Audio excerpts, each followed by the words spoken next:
Halo, loh, ini gimana ya hostnya kok malah jadi hilang? Coba, coba hostnya saya masukin bisa nggak ini? Ya. Misi Mase, maaf telat ya. Halo Menyander, selamat malam, salam sehat. Semoga kita dalam kondisi yang sehat. Sebentar, ini aku putar dulu biar enak di postnya. Jadi hari ini ke episode keberapa Om? 115. 115 dari series Mustiko Sasmitaning yang part 1, 2, per 3. Kita hari ini akan membahas tentang Sang Mahaprabu Kelapa Gading ya Om hari ini ya. Yang cerita beliau ini Cukup lucu sih. cukup lucu tapi sayangnya hilang gitu ya. Iya. Sekarang hilang. Tapi ini cuma dongeng ya, lupa. Oke, kita cari Mbak Vicky-nya. Vicky.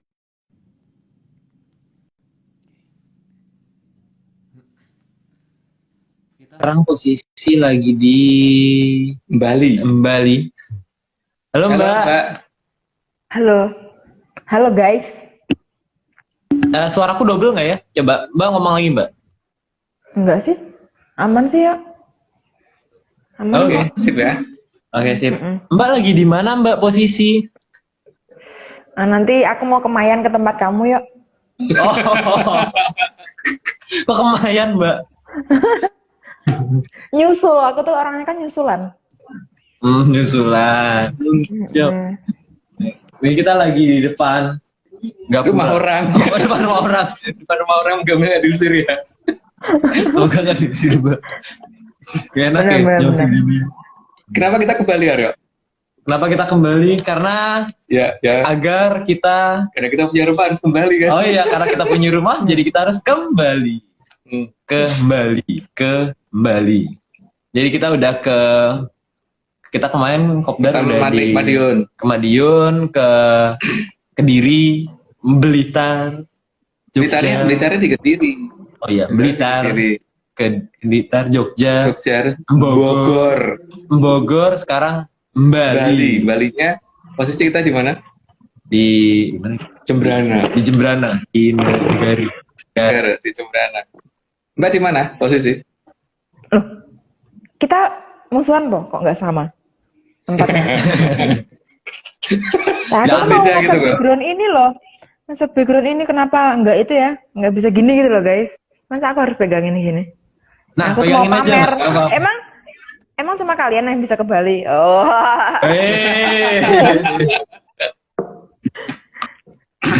Diganjel aja Mbak mungkin bawahnya. Kalau nggak minta pegangin Mbak. Siapa sih Kunti? Kan sama Mayo Ringgono ya. Loh kemana itu? Kok lenyap mendadak? Pakai kemayan ini. Lagi Panglimunan. Ya besok kita akan adakan kopdar ya di mana Aryo?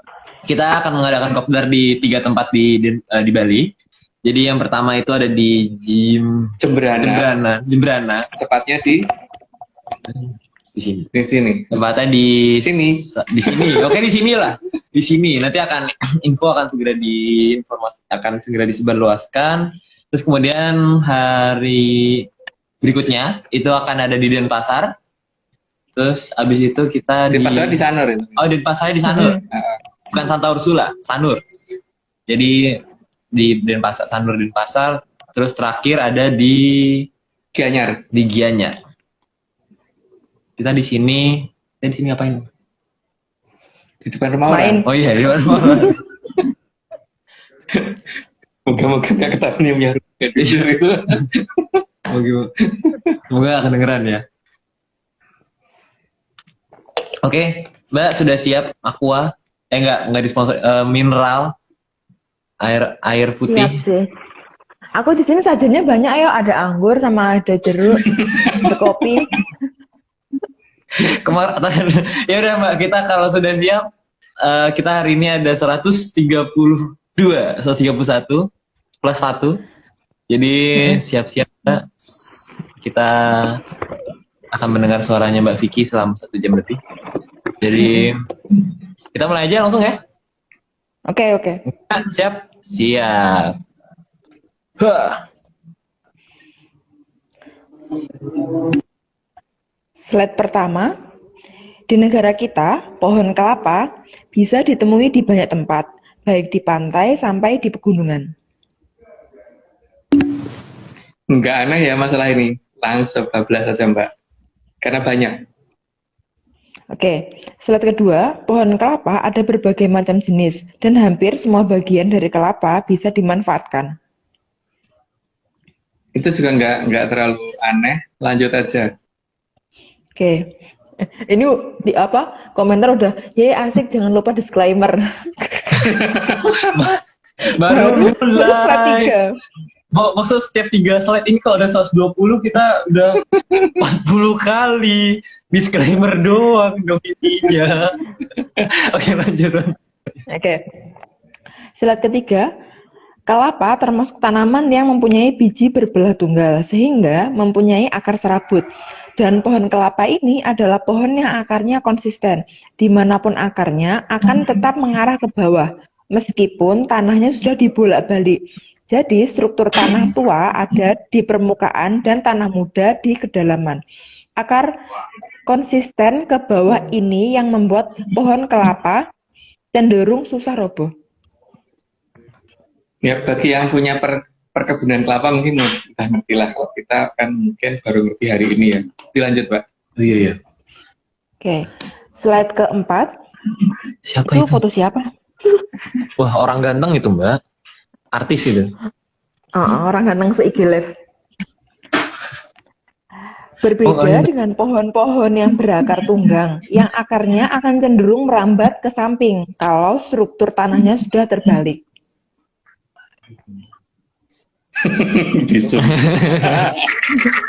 Nafis banget sih.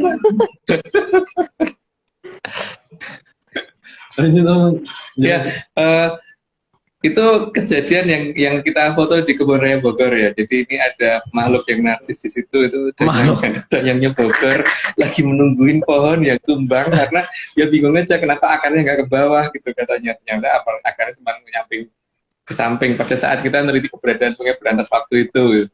Lanjut, Mbak. Jadi bisa dilihat ya, gambar itu akarnya itu ke samping semua dan di bekasnya itu nggak ada akar Ya, lagi. nggak ada. Jadi ya gitu. Itu nggak Photoshop kan ya? Kamu nggak Photoshop kan itu? Kamu tempel di situ? Kamunya? Enggak. Aku nggak ngerti, Mbak. Gaptek aku tuh gaptek. Oke, slide kelima. Seharusnya akar pohon itu tidak mendatar ke samping, asalkan tanah tempat akar tanaman itu tumbuh. Struktur tanahnya masih alamiah atau tidak terbalik. Jadi harusnya akar itu mengarah ke bawah dan biasanya setinggi pohonnya itu gitu.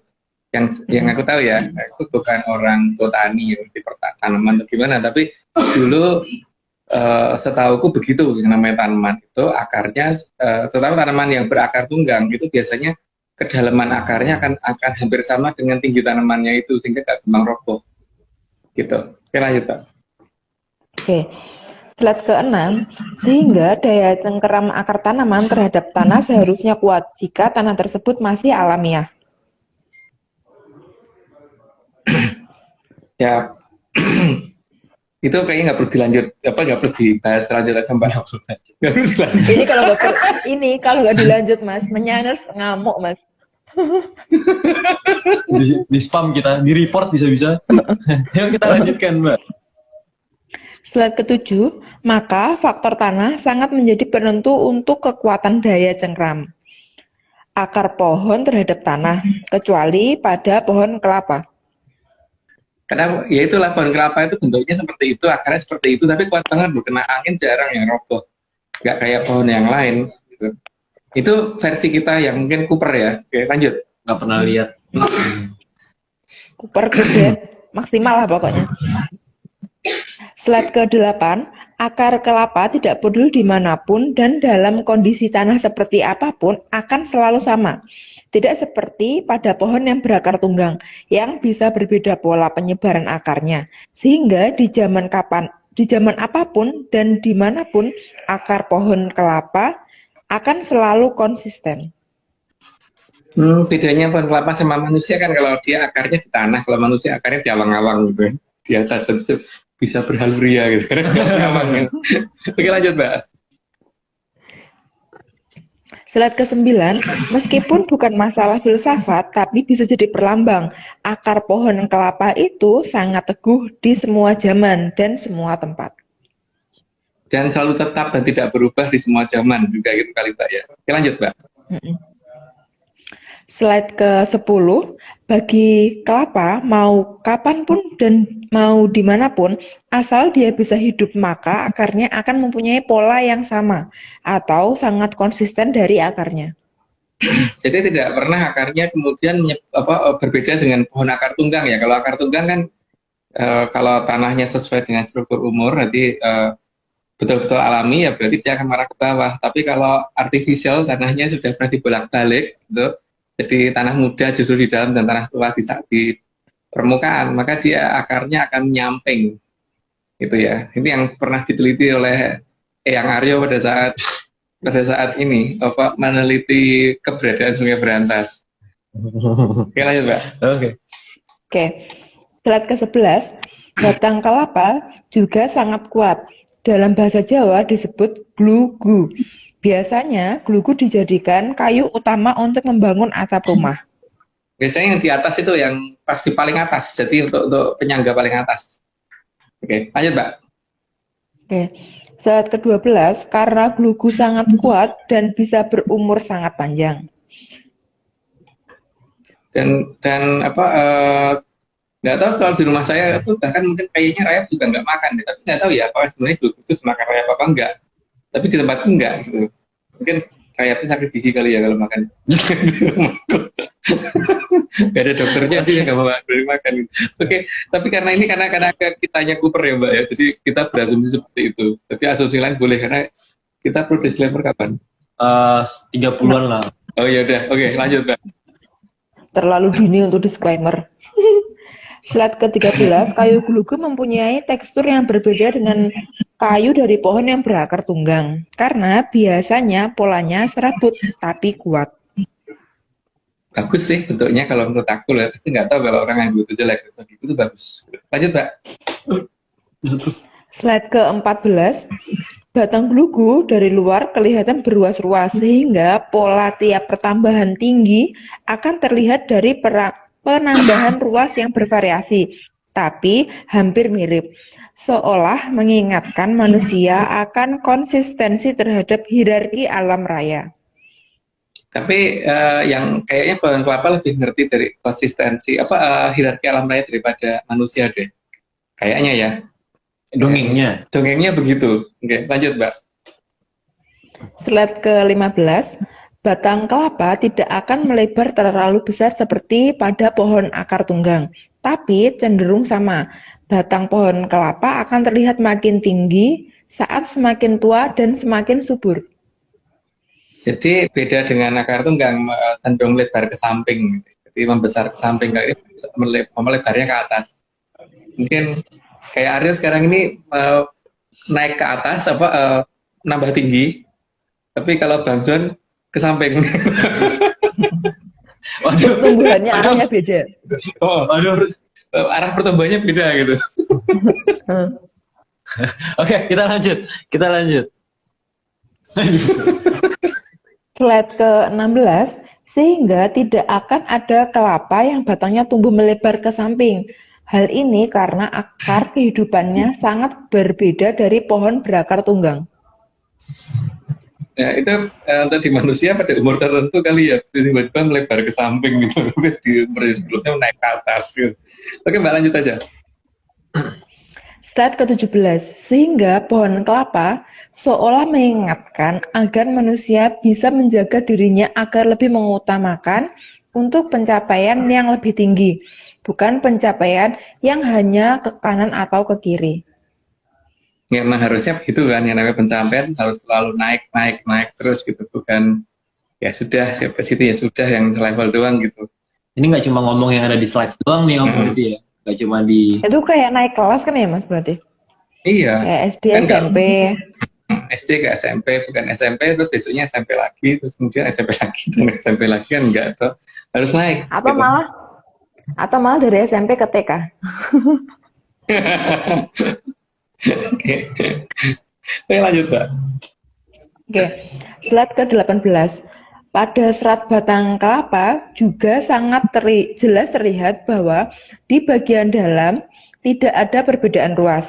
Perbedaan ruas hanya di bagian luar, sehingga seperti mengingatkan agar perbedaan itu hanya untuk dilihat di luar, bukan di dalam. Jadi kalau sudah di dalam, jangan memandang perbedaan. Ya seharusnya begitu kan. Ya, tapi terserah mau diartikan seperti apa. Itu lanjut aja, Mbak. Ini cuma dongeng. Nanti, sabar pemirsa, disclaimer. Nanti sesuai permintaan biasanya pakai Eko, tenang. Kita dangdutan sebentar. Oke loh. Slide ke-19. Buah kelapa juga merupakan buah yang bermanfaat di seluruh bagian dirinya. Dari seluruh bagian dirinya. Ini sudah masuk ke buah ya. Gas, sebentar lagi seru deh. Oke, lanjut, Mbak. Slide ke-20, dari bagian serabutnya bisa digunakan untuk berbagai hal yang diperlukan manusia. Jadi, bagian yang terburuknya saja sudah bisa dimanfaatkan. Ini aku tambahin, apalagi yang nggak buruk. Ya jelas banget kan, kalau bisa manusia seperti itu ya. Bahkan apapun kalau bisa ada manfaatnya. Gitu. Kan ya, Mbak. Slide ke-21, tergantung manusia yang memanfaatkan. Juga daya kreasi dari manusia untuk membuatnya menjadi lebih indah. Kelapa hanya bertugas menyediakannya.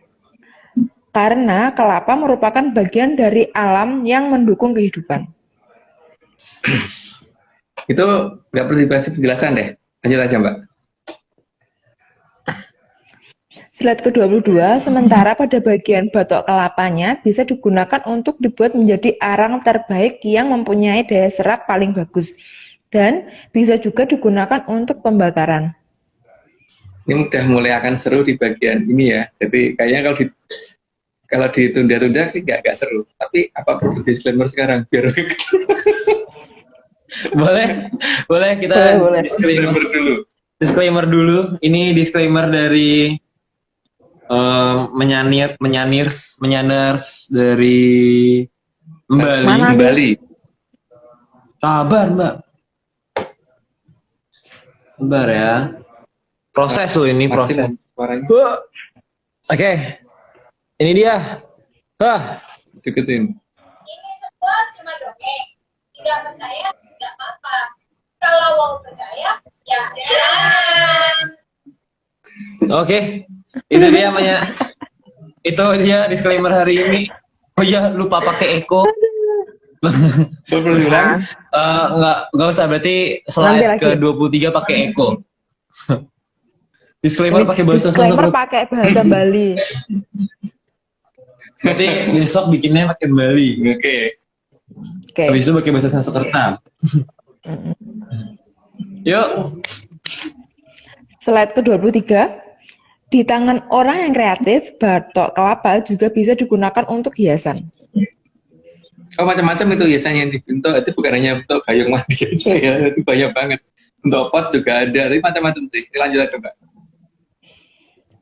Pada zaman dahulu, batok kelapa biasanya digunakan untuk gayung. Tapi biasanya kalau dulu tuh gayung mandi yang kayak gitu tak colong dari kamar mandi karena mau tak bikin mainan. Bikinin cowok zaman mainan. Dulu. Oke, lanjut, Mbak. Slide ke-25, biasanya batok kelapa juga digunakan untuk ritual siraman pengantin yang dilakukan oleh orang tua pengantin itu sendiri, jadi bukan oleh orang lain.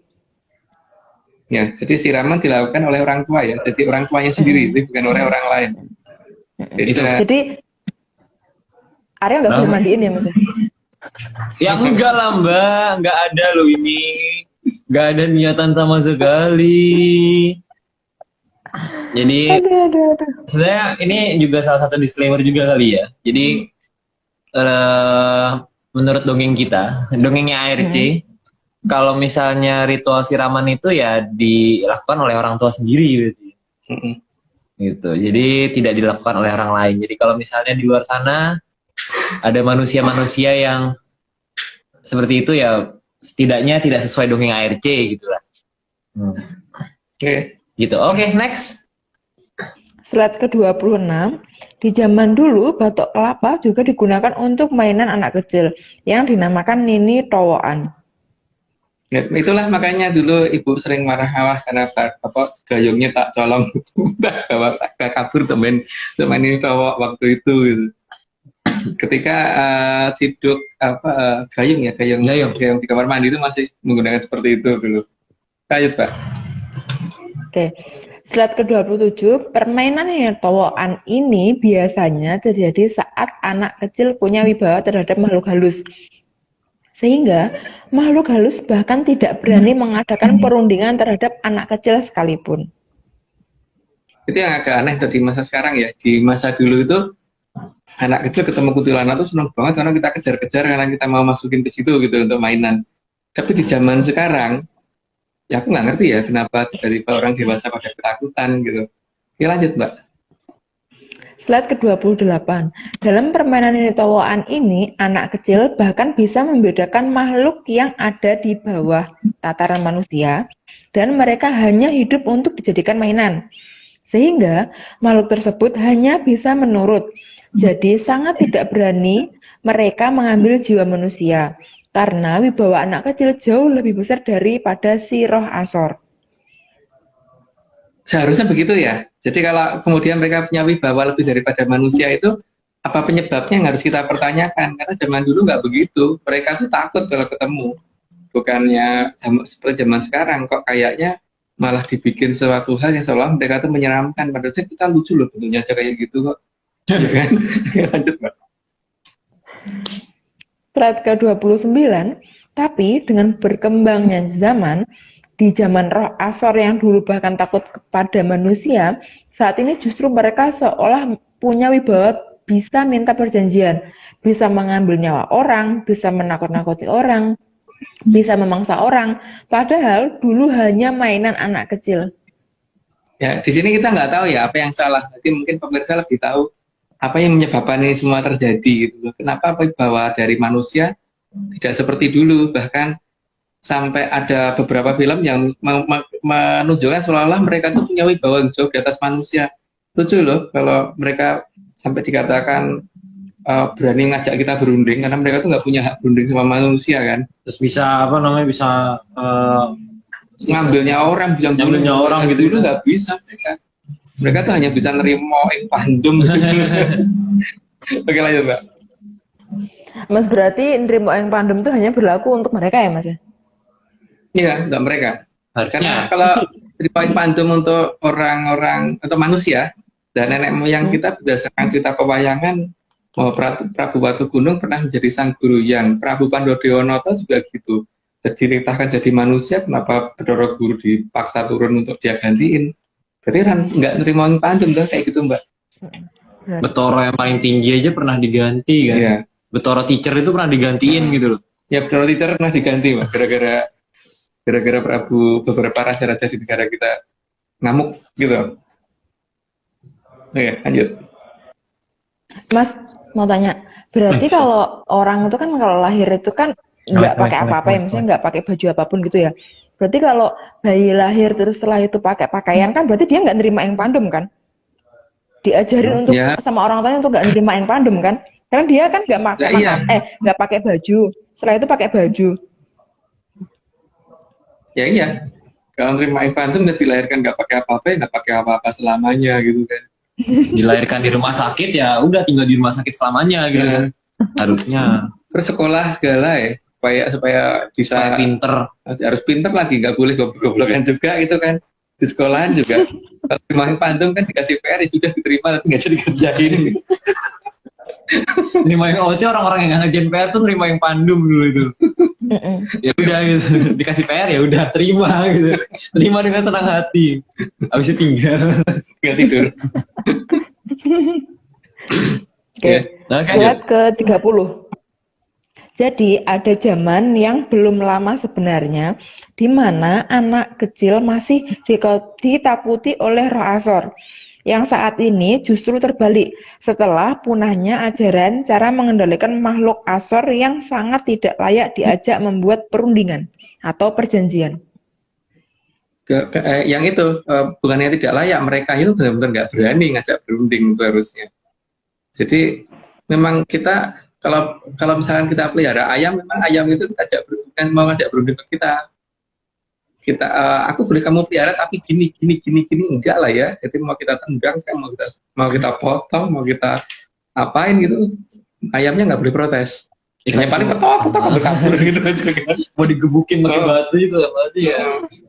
Nggak begitu. Jadi ada cara penilaian beda terhadap makhluk asor ya, di mana dulu itu makhluk asor itu benar-benar nggak punya hak, nggak punya wibawa yang bisa menentukan hidup manusia. Tapi nggak tahu kok sekarang menjadi seperti itu. Apakah mungkin akunya yang kuper salah lihat apa ya?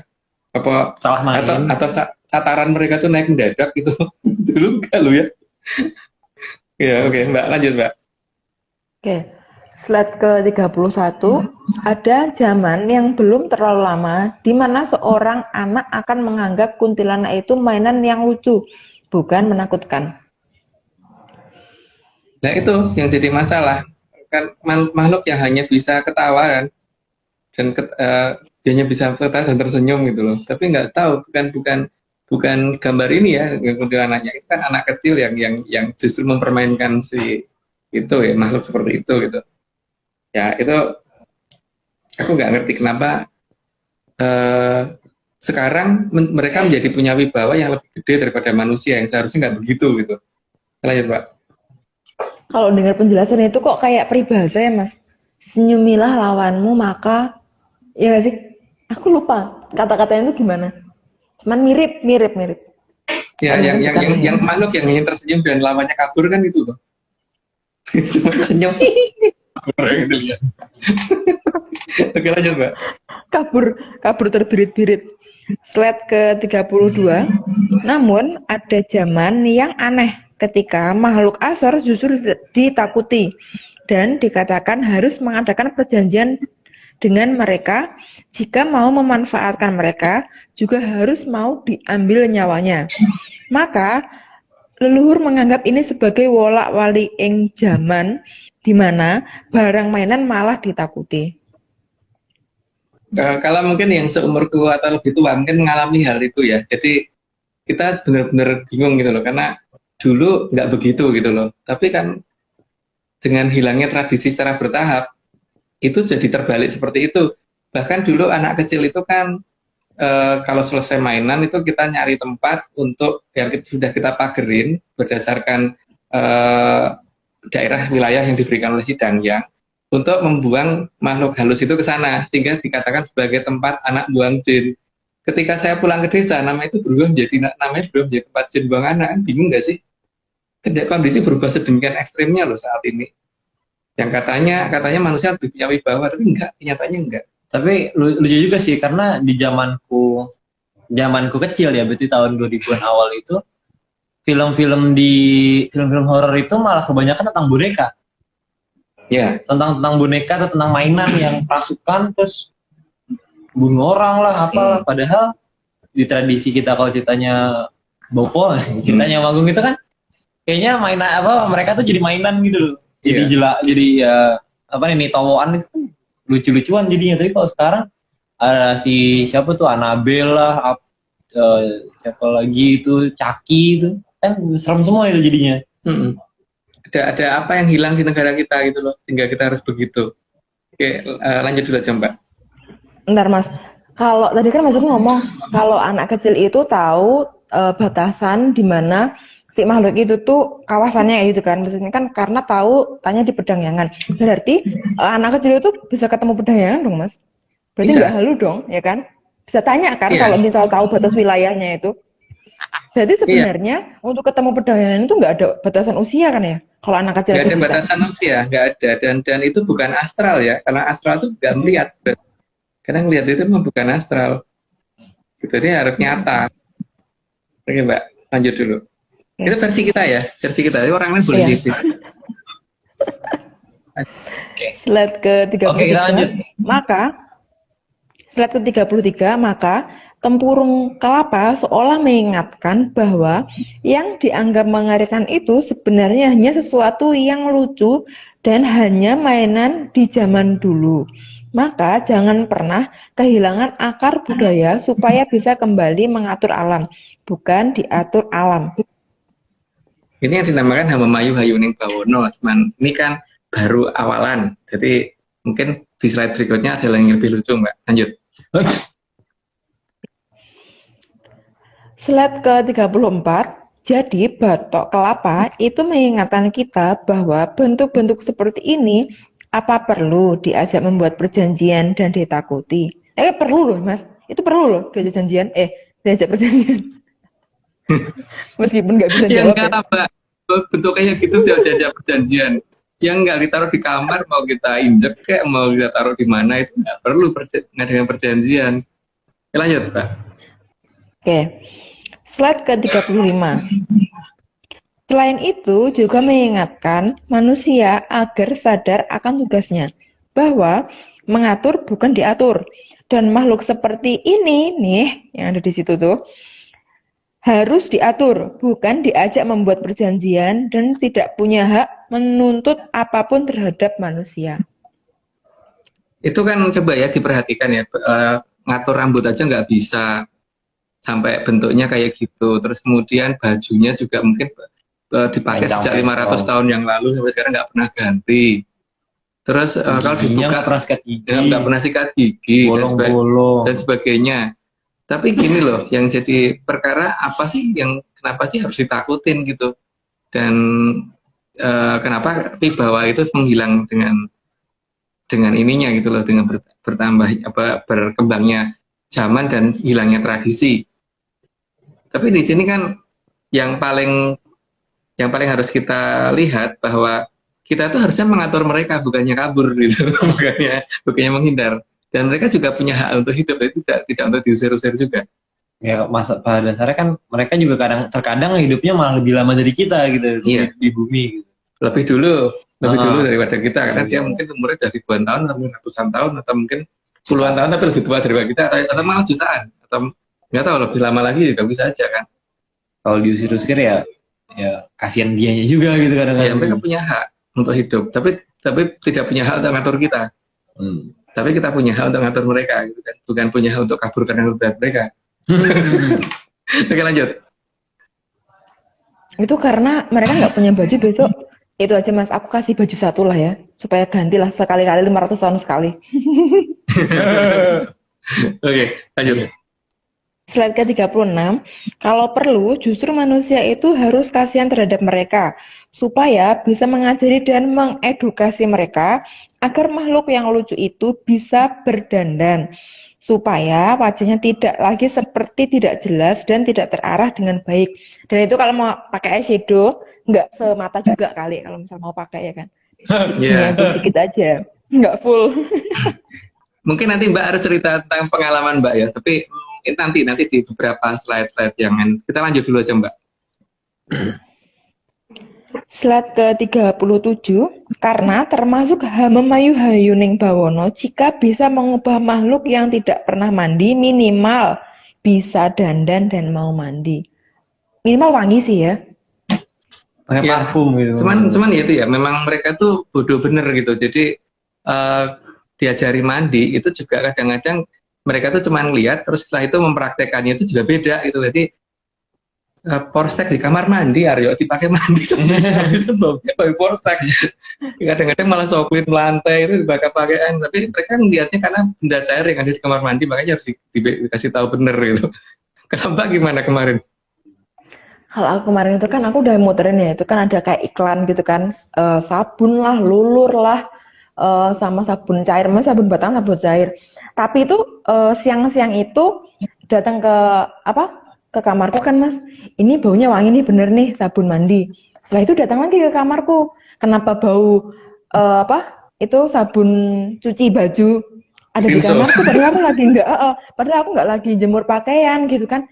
Ini udah dikasih tahu untuk pakai sabun mandi, kenapa kamu pakai sabun cuci itu baju? Ya itu loh. Ini gimana sih udah dikasih tahu dong nggak sih kemarin gitu loh Mas? Ya, iya. Aneh kan gitu. Ya, mereka belum bener. Makanya kalau kayak gitu kan dengan perjanjian dengan mereka itu aneh, Om. Bedain sabun mandi sama Sabun pel aja nggak tahu nggak gitu. tahu. Mm. Oke. Lanjut, Mbak. Anehnya itu mas, bentar. Kan malamnya itu kan aku puterin tuh video supaya pada lihat, supaya pada belajar gitu kan. Mandi tuh kayak gini loh gitu kan. Sabunnya juga udah. Tapi baterai aku tuh aku charger itu full 100% gitu kan. Tapi saat pagi itu udah apa namanya itu udah mati gitu kan. Dan kalau misal itu dimatiin karena kepencet kucing aku, berarti kan kalau misal pagi itu kan ini apa namanya baterai kan udah berkurang banyak nih, dari 100 kan paling jadi cuma 25 atau 35 misalnya itu kan. Tapi ternyata baterai HP itu masih di 94, berarti kan cuma berkurang 6%. Aku tuh mikir gini, kalau kucing aku mainin HP sekitar untuk ngurangin ini baterai itu cuma berkurang 6%, itu kan nggak mungkin karena kucing aku tuh ada pakai mainan gitu kan, terus tidur di samping aku gitu kan mas. Nah aku tuh mikir gini, apa jangan-jangan mereka semalam waktu aku tinggal tidur nggak boleh gangguin aku itu, mereka mau ngulangin playlistnya, tapi salah pencet, terus salah pencetnya itu mati gitu kan, terus mereka buru-buru pergi kan, terus makanya besoknya itu mereka datang udah wangi, tapi sabun yang dipakai itu malah sabun cuci gitu loh. Bukan sabun mandi gitu kan. Mungkin gini kan, aduh kemarin itu kan aku yang penting udah dikasih tahu caranya belajar kayak gini. Cuman karena ada yang ketinggalan infonya, mungkin kan rebutan kan, karena kan nggak cuma satu orang, nggak cuma satu makhluk yang nonton kan. Mungkin ada yang itu, tadi yang penting kan wangi kan, ini kan wangi juga gitu kan, cuman kan nggak gitu juga gitu loh, nggak sabun cuci baju juga gitu loh, kan itu kalau untuk manusia aja kan grodogi kan mas, kasihan sebenarnya. Itu Iya, gimana kulit mereka?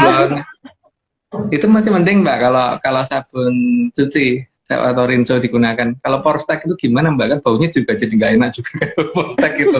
Karena mereka nggak ngerti loh. Ya harus diberitahu gitu. Oke, lanjut Mbak. Oke. Slide ke-38. Jadi, batok kelapa juga mengingatkan akan tugas manusia untuk memanusiawikan makhluk asor. Makhluk yang selama ini tidak mengenal mode, tidak bisa dandan, tidak pernah mandi, tidak pernah siraman gitu ya Mas ya. Tidak kenal penataan rambut dan lain-lain supaya bisa tampil lebih menarik dan eye-catching minimal ya, eye-catching. Iya, eye-catching. Jadi ya kita dandani mereka supaya paling tidak itu biar lebih bisa dilihat gitu. Jadi nggak nyerem-nyeremin gitu kan seharusnya. Dan mereka nggak berhak nuntut apapun dari kita gitu. Jadi mereka seharusnya terima kasih karena sudah pernah kita ajarin untuk jadi lebih menarik penampilannya. Karena mungkin 500 tahun yang lalu baru terakhir mereka ngerti bab seperti itu dan sudah lupa. Oke, lanjut Pak. Slide ke-39, mungkin mereka dengan batok kelapa bisa didandani jadi beginilah kayak flyer itu yang mungkin. Dan itu termasuk dalam Hamamayu Hayuning Bawono. Kan bentuknya paling tidak jadi lebih menarik lah daripada bentuk yang sebelumnya gitu kan. Itu lebih lucu, menarik dan paling tidak nggak nyerem-nyeremin gitu ya. Kalau tidak mereka mengenal lagi lah setelah 500 tahun yang lalu, terus sekarang mereka mengenal cara dandan lagi gitu. Tidak gitu. Oke, lanjut Mbak. Slide ke-40, jadi batok kelapa sangat mengingatkan tugas manusia untuk Hamamayu Hayuning Bawono, bukan takut akan memedining Bawono. Jadi bukan untuk mereka itu bukan untuk nakut-nakutin, karena mereka juga ada tugasnya dalam bantu manusia. Tapi ya itu supaya bisa diberi tugas kan berarti ya didandani dulu. Kalau tidak kan kayak itu kan lumayan tuh lucu tuh, nggak begitu menakutkan seperti itu. Menjadi menggemaskan gitu. Perlu kebel lah. Bisa dioklek gitu ya. Bisa untuk mainan. Perlu kebel Mbak, bisa dibawa tidur. Itu kalau terbuat dari kayu, kalau dari kalau terbuat dari yang empuk-empuk. Kalau itu kan kayu ya. Slide ke-41. Jadi jangan pernah bangga kalau takut terhadap makhluk asor. Karena kita harus sadar bahwa kewajiban kita untuk mengatur mereka agar mereka juga bisa menarik untuk dijadikan mainan. Jadi tugas kita ngatur ya, dan bukan untuk kabur kalau melihat mereka, dan bukan untuk melihat teriak hantu gitu, gedebuk itu enggak.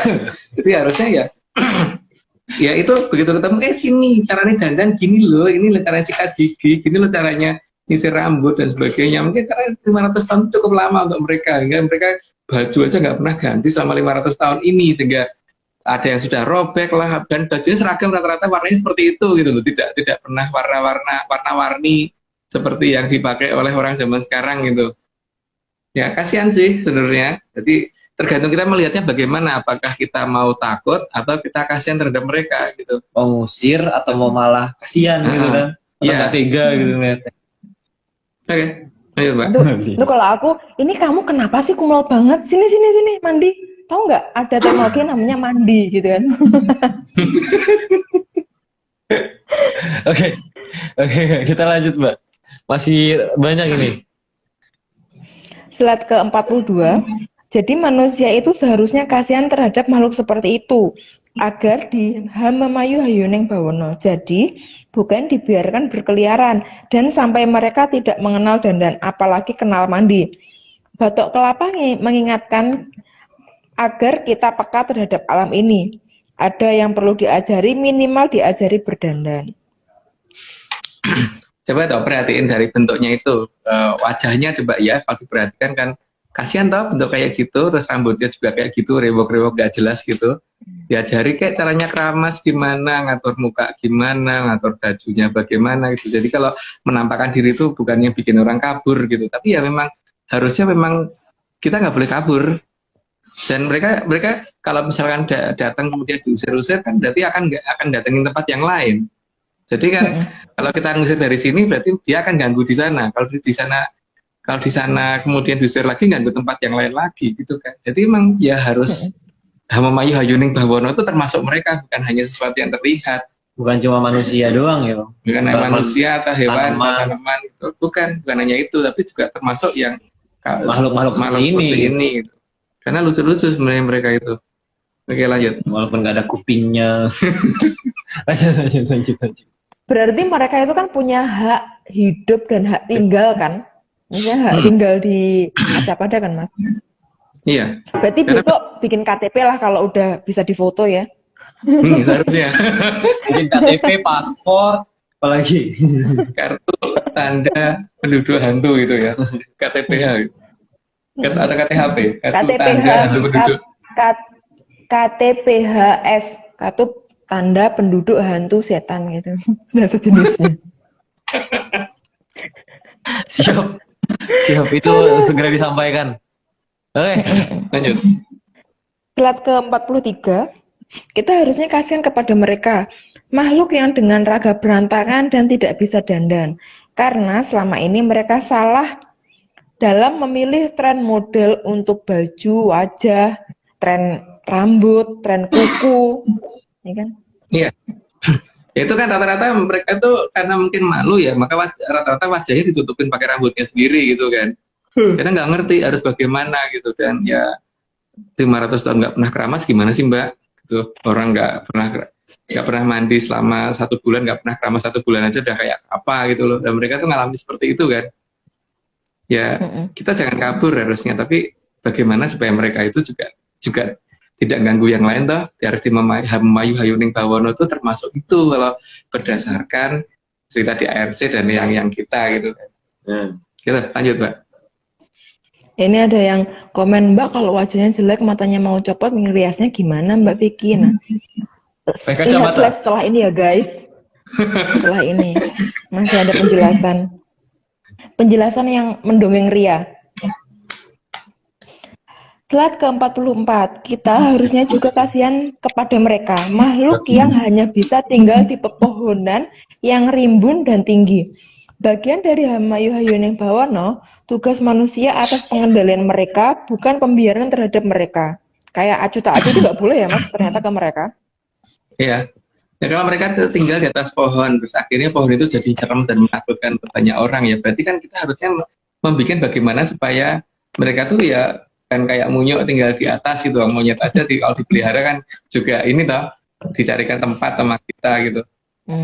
Itu Hamamayu Hayuning Bawono termasuk mereka, dan mereka itu makhluk yang benar-benar terlantar loh 500 tahun ini, mereka nggak ngerti harus kemana dan bagaimana. Dan ya lucu juga sih kalau mereka harus takutin, mereka itu lucu loh. Iya sebenarnya mah iya. Oh, mandi aja, Ini bodohnya beneran kelewatan. Kenapa, Mbak? Oh, Ini ada baik. yang komennya. Kalau yang suka ada mandi sendiri itu mungkin muridnya Mas Agung. Nah itu berarti udah itu, udah masuk Udah kurikulum banyak mandi emang. berarti. Ya, udah lulus kurikulum mandi itu. Itu belum lulus kurikulum yang lain itu tapi Iya. biasanya. Baru mandi. Jadi kerjanya mandi terus gitu ya. Mm-mm. Ribet jadinya. Lanjut, Mbak. Oke.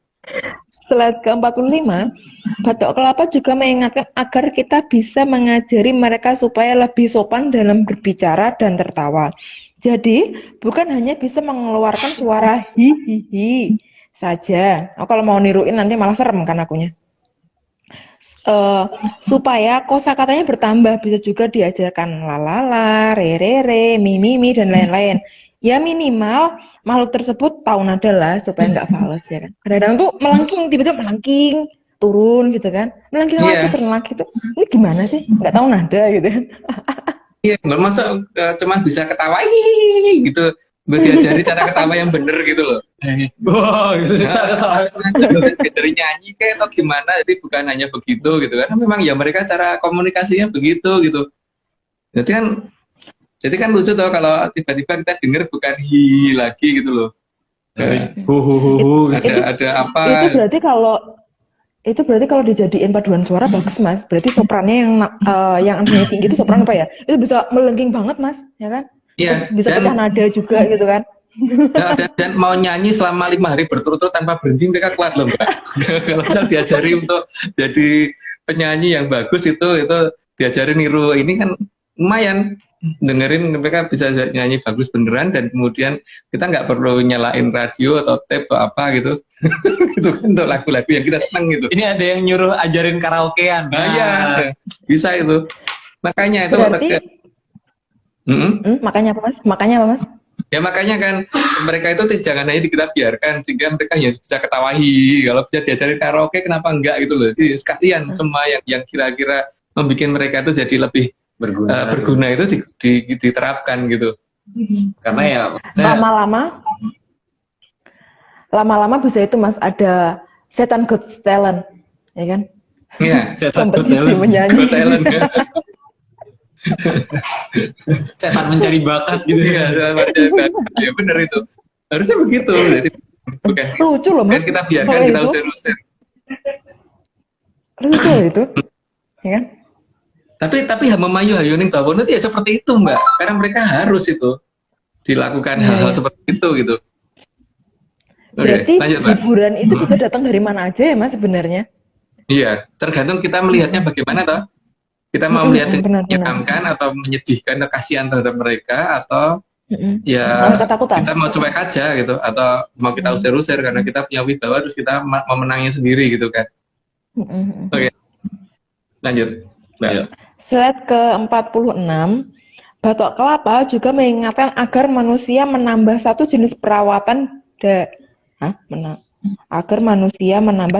perawatan diri bagi mereka, yaitu merawat giginya agar tidak terlalu tajam karena bisa merobek mulut mereka sendiri. Ya walaupun mungkin pipinya atau mulutnya bisa kembali lagi normal lagi, tapi butuh jangka waktu cukup lumayan lama gara-gara giginya terlalu tajam. Tapi kan kasihan toh, paling tidak diajari kayak mereka cara potong gigi gimana gitu. Gitu ya lanjut. Gigi.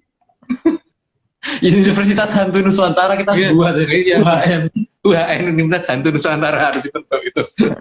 Nanti aku dosennya aja Mas. Iya. Dosen ngajarin dandan. Slide ke-47.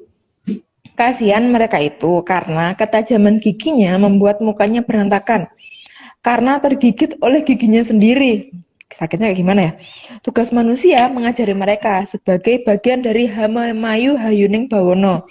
Ini bukan hanya untuk dibiarkan, tapi melainkan tugas. Iya. Walaupun itu bisa kembali lagi, ya, mereka dengan kita. Kalau kita mulut robek atau pipi robek itu harus dioperasi plastik dan dibenerin. Kalau mereka bisa balik lagi. Tapi kasihan toh kalau mereka sempat seperti itu gitu. Tapi tergantung sih melihatnya kita ngeri atau kita kasihan gitu kan. Dan tugas kita kalau di Advanced Research Center kan ini merupakan tugas dari Hamumayu Hayuning Bawono termasuk memperbaiki mereka kan. Jadi bukan membiarkan mereka gitu.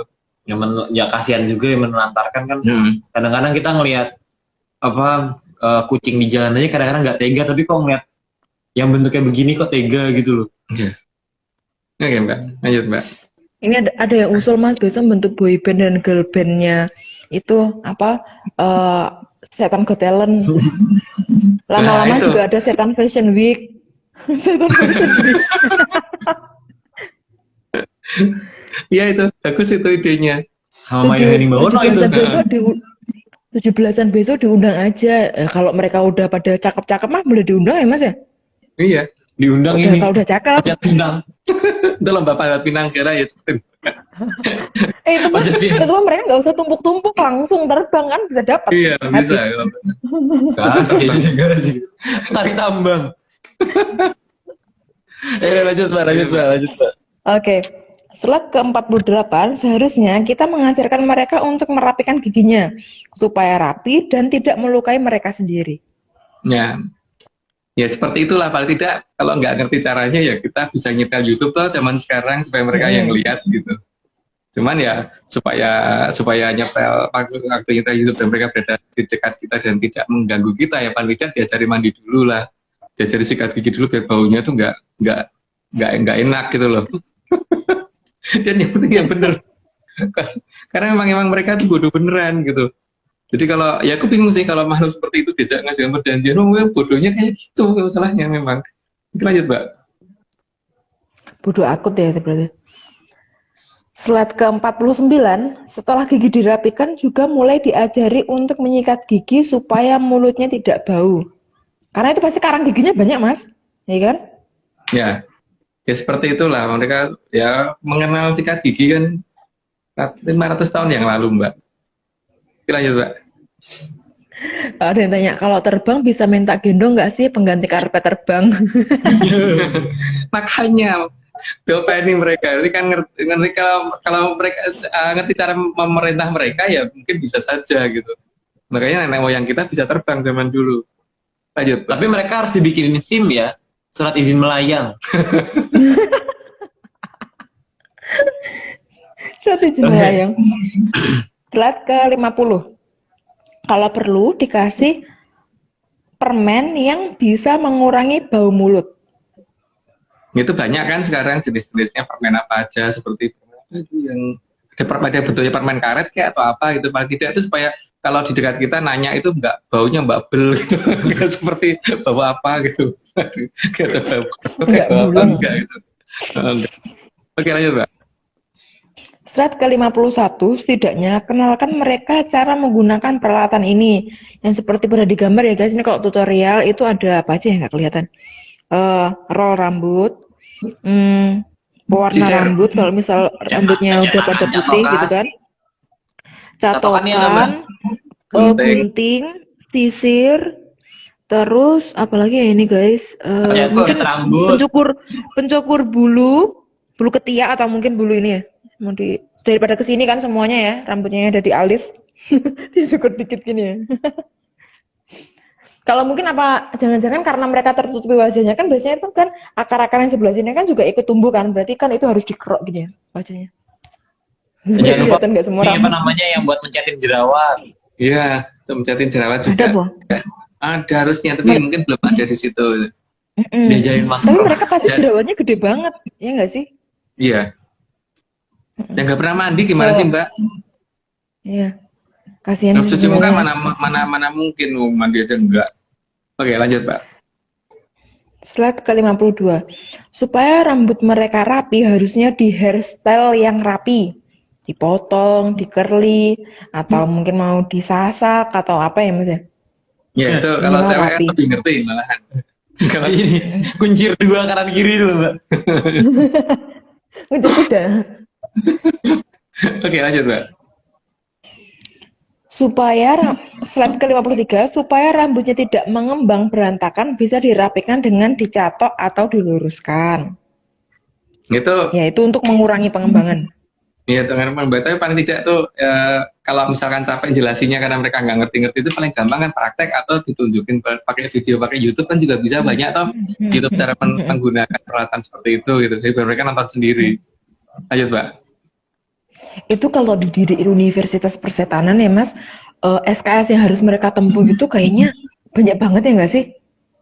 Banyak Mbak, dari kan Mandi, sikat gigi, berarti karena sisiran. berarti pertama tuh minimal ini nonton YouTube dulu. Itu tutorial pertama itu. Nonton YouTube. Jadi itu nonton YouTube terus mandi sama ini kumur-kumur minimal. Ya, minimal itu supaya nggak ini. Harus setelah itu muka didandani betul-betul dirapiin lebih baik gitu. Oke, lanjut, Mbak. Ini ada yang bilang facial, jangan lupa diajarin facial, ngamplas wajah. Wah, salon demit laris ini, buka salon kunti laris manis Mbak. Ya kalau nanti uangnya uang beneran, kalau uangnya cuma dikasih daun ya payah lah aku. Pakai lulur, dagingnya bisa digunakan untuk nandur jagung. Ya itu nanti kan ada, mereka juga ngerti balas budi kan. Jadi apa yang akan bisa kita manfaatkan dari mereka itu ya nanti mungkin di episode berikutnya, kalau nggak salah di episode ini ada, tapi yang jelas pasti di episode berikutnya kita ada yang menjelaskan lebih lanjut sih pemanfaatan mereka apa. Yang penting jangan diajari maling ya, jangan diajari bunuh orang gitu. Oh ya, ini disclaimer berarti ini. Kalau kita ngajarin di sini nggak minimal ngajarin mereka untuk berdandan ya, bukan untuk maling atau malah bunuh orang. Kita nggak ngajarin orang enggak ya. Kita jangan sampai mereka kayak gitu malah. Karena kan kalau kayak gitu jadinya nggak memayu hayuning bawono. Memayu hayuning bawono itu membuat mereka lebih baik. Itu membuat mereka lebih baik itu berarti ngajarin mereka tidak membunuh juga kan. Berarti tidak nyolong juga. Gitu. Ngajarinnya nyanyi, kor. Terus main film atau perlu gitu. Tapi bukan yang kayak sekarang itu loh, dijadikan kesannya nakut-nakutin, ini untuk lucu-lucuan gitu. Oke, Mbak, lanjut. Harus belajar berbersih, harus make up dan table manner, bukan main. Katanya harus. Slide ke-54. Karena mereka tidak tahu kalau rambut butuh dicuci, maka mereka diajarkan cara memakai sampo. Nah itu benar itu, karena supaya paling tidak rambut mereka nggak jebobrok ke jadi kalau, tapi ya aku tuh juga lucu sih ketika pas SD itu guruku nyetrap padahal aku nggak punya salah gitu. Nah, terus tak suruh datang ke tempat guruku cuma tidur di sebelahan aja, itu girap-girapnya amit-amit loh itu dulu, padahal lucu loh masuknya itu. Apalagi ketika tak suruh nyium tuh sampai semaput, cuman kayak gitu. Tapi makanya kalau mereka diajari dandan, diajari ini kan paling tidak kalau disuruh mendatangin orang kan juga orang itu kan nggak akan ketakutan gitu. Tapi mungkin kalau terpaksa ini ya mereka mungkin nggak perlu harus nggak perlu harus disuruh mukul orang atau apa, cukup datang dan rasa dandan ya datang dan senyumlah juga mereka sudah akan takut itu orang. Ini ada yang nanya nih Om, mereka aja ngumpet, apa cukup dikasih alat buat berdandan aja gitu? Ya gimana ya? Nggak ngumpet kok, yang setahu saya tuh enggak. Tapi nanti akan tahu kok kalau mereka datang dan enggak, itu akan nyupil sendiri. Mungkin Mbak Vicky bisa jelasin deh, waktu pertama kali ngajarin mereka mandi. Jadi gini guys, tutorialnya itu mereka itu datang itu dengan bau. Bau apakah itu baunya sih random ya, jadi macam-macam. Cuman yang kemarin itu teringat sangat jelas itu kayak bau tela dibakar kayak gitu kan. Kemarin sempat juga itu yang noel gitu juga. Waktu aku tidur tuh tripod standing kamera itu diketok-ketok sampai aku bangun. Karena nggak tahu nama aku kan mungkin. Jadinya mau bangunin mau noel aku nggak enak, tapi kalau nggak ditoel atau nggak dibangun nanti nggak diajarin gitu kan, nggak tahu kalau dia tuh datang gitu kan. Terus ada juga aku ke kamar mandi ikut Mas, gile kan, ini kamu tuh tahu sopan santun nggak sih kalau orang mandi tuh ya jangan diikutin, itu nunggu antrian gitu ya. Dia bilang gini, tapi yang di kamar mandi itu tahu nama aku Mas, itu dia bilang Mbak Vicky gitu kan. Ini siapa nih gitu kan, aku langsung kan aku takut sama tokek ya, ini apa tokek gitu kan, jangan-jangan tokek bisa bersuara gitu kan, enggak gitu Mbak. Gitu. Terus oke, aku tahu kamu mau belajar mandi, ya udah nih lihat, tapi kamu harus ini cewek loh, nggak boleh cowok loh ya tentunya gitu.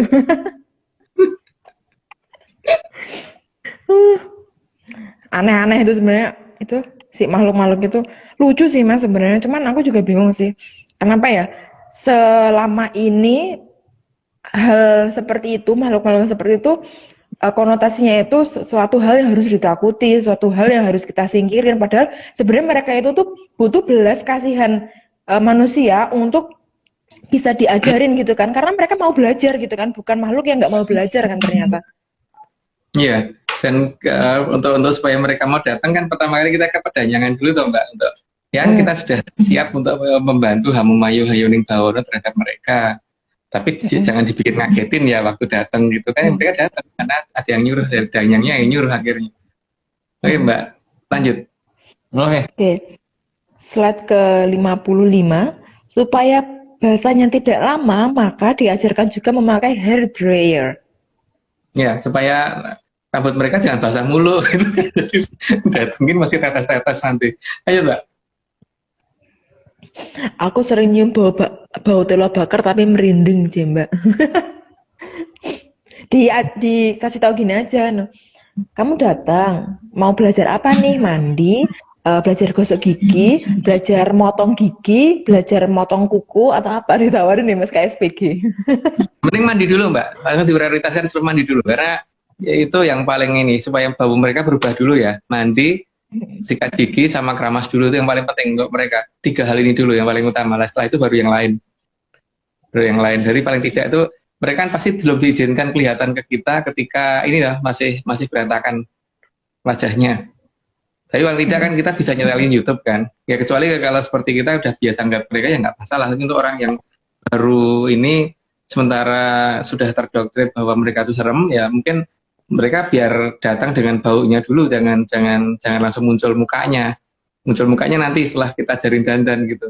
Tapi jangan kaget kalau muka mereka jadi lucu atau gimana, kita suruh dandan gini malah jadinya bagaimana, itu juga akan jadi banyak masalah. Tapi moga-moga sih nggak ini gitu loh, nggak menyeramkan lagi setelah diajari dandan gitu. Karena Danyang tidak mengizinkan mereka tampak sebelum itu gitu loh. Selama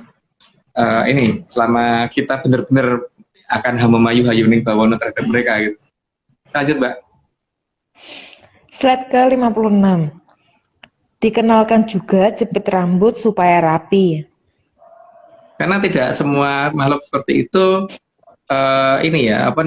rambutnya bisa dipotong. Jadi mungkin guntingnya yang rompal malahan lebih keras daripada gunting. Jadi supaya tetap teratur ya paling tidak diajari pakai jepit dan sebagainya itu perlu mereka biar lebih lucu dikit lah gimana gitu. Lebih bahasanya Mbak Vicky mungkin lebih imut gitu ya. Ada ngomong. Bukan amit-amit, imut tapi bukan. Ini kalau udah cantik bisa diajak live IG. Oh jadi iya. Narator. Oke lanjut. Oke, siap. Slide ke-57, kalau masih kurang rapi bisa diajarkan memakai bandu. Kalau nggak tahu cepet ya, slide gini. Ya, itu lebih gampang, lebih anu. Tapi kalau masih kurang rapi lagi ya pakai bandu, pakai cepet itu lebih anu lagi lah. Tapi itu cewek lebih tahu lah daripada aku. Oke, lanjut Mbak. Slide ke-58, diajarkan juga cara memakai skincare dan make up supaya tidak pucat. Ya karena mereka kan memang wajahnya kayak gitu, pucat banget gitu kan. Ya biar gak serem dong, paling tidak layak dilihat gitu loh. Oke, lanjut Mbak. Paling enggak pakai kontur supaya kelihatan volume wajahnya nggak kayak flat gitu ya Mas. Iya. Slide ke-59. Diajarkan luluran juga supaya badannya tidak bau. Karena perpindahan dari tidak pernah bersih-bersih, pasti baunya juga susah berganti, maka perlu luluran. Di scrub atau di apa gitu. Tapi ini udah satu lagi terus disclaimer lagi ya di sini ya. Kayaknya kita langsung gas sampai 100 dulu baru disclaimer. Karena waktunya sudah sejam ternyata. Oh oke. Udah lanjut. Udah. Wow. Slide ke-60. Perkenalkan cara mandi dan kebiasaan bersih-bersih ke mereka biar tidak bau badan. Tadi udah, mungkin lanjut aja. Oke.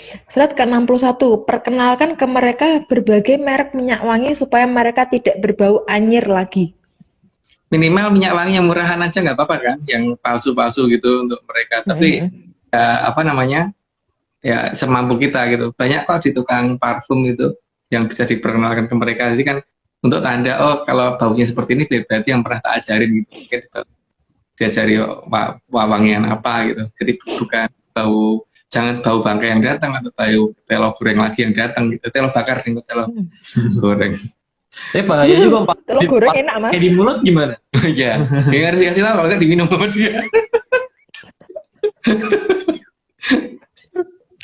sekali ngomong langsung bau wangi gitu. Ya nggak apa-apa sih sebenarnya. Sekali niup langsung wangi. Tapi nggak keracunan berarti ya? Nggak bisa keracunan kalau mereka. Ya udah nggak apa-apa, masih nggak apa-apa berarti, masih nggak apa-apa itu. Oke. Ya, berarti besok varian parfum bisa merambah ke varian parfum mulut. Slide ke-62. Ajarkan fashion style yang tepat untuk mereka, supaya mereka jadi menarik dan tidak ditakuti lagi, agar bajunya tidak selalu seragam, sehingga antar satu dengan yang lainnya punya karakter dan keunikan masing-masing, dan jadi diri masing-masing ya, Mas. Ya, jadi makhluk itu banyak kan, masalahnya itu ada sekitar 40 jenis. Dari 40 jenis itu per satu jenis itu sekitar antara ya lebih dari 7 kali jumlah manusia ya, bisa 40 kali jumlah manusia. Jadi mereka tuh banyak banget dan nggak bisa mati itu loh masalahnya. Mereka itu setauku ya. Jadi sangat sayang kalau tidak dimanfaatkan gitu. Harusnya dimanfaatkan, tapi ya itu sekali lagi ya, jangan diajari maling, jangan diajari bunuh orang, jangan diajari nyakitin orang, karena memayu hayuning bawon itu bukan itu gitu. Ayo, tapi diajarin ngepel. Ya, diajari ngepel boleh, diajari nyapu boleh, diajari bersihin mobil, cuci piring boleh gitu loh. Gitu. Diajari dandan supaya lucu dan peran boleh gitu. Ada yang komentar, menyaners calon sarjana perhantuan. Sarjana perhantuan. Slide ke-63. Slide ke-63, kenalkan teknologi yang namanya ikat pinggang supaya bajunya tidak kedodoran. Ya biasanya kan gitu, mereka nggak pernah pakai ikat pinggang, nanti bentuknya ya seperti itu, dan bajunya juga nggak pernah. Oh iya, itu diajarin nyuci baju belum ya tadi ya? Karena kalau baju nggak pernah ganti, nggak pernah dicuci kan juga gimana sih gitu loh. Jadi ya mereka memang bodoh, jadi jangan kaget kalau kadang-kadang jengkel sendiri karena ngasih taunya tuh rumit gitu loh, karena itu harus detail sekali gitu. Seperti waktu itu ketika eksternal hard disk saya tuh keselip gimana itu, udah ada fotonya tak kasih tahu seperti ini nggak ketemu, ternyata apa? Karena ukurannya beda kan, gambar foto dengan kenyataan, jadi harus sesuai ukuran gitu loh. Jadi memang kata-kata kenal ini namanya ini supaya mereka termemori di mereka, dan itu pun mereka masih bisa lupa gitu.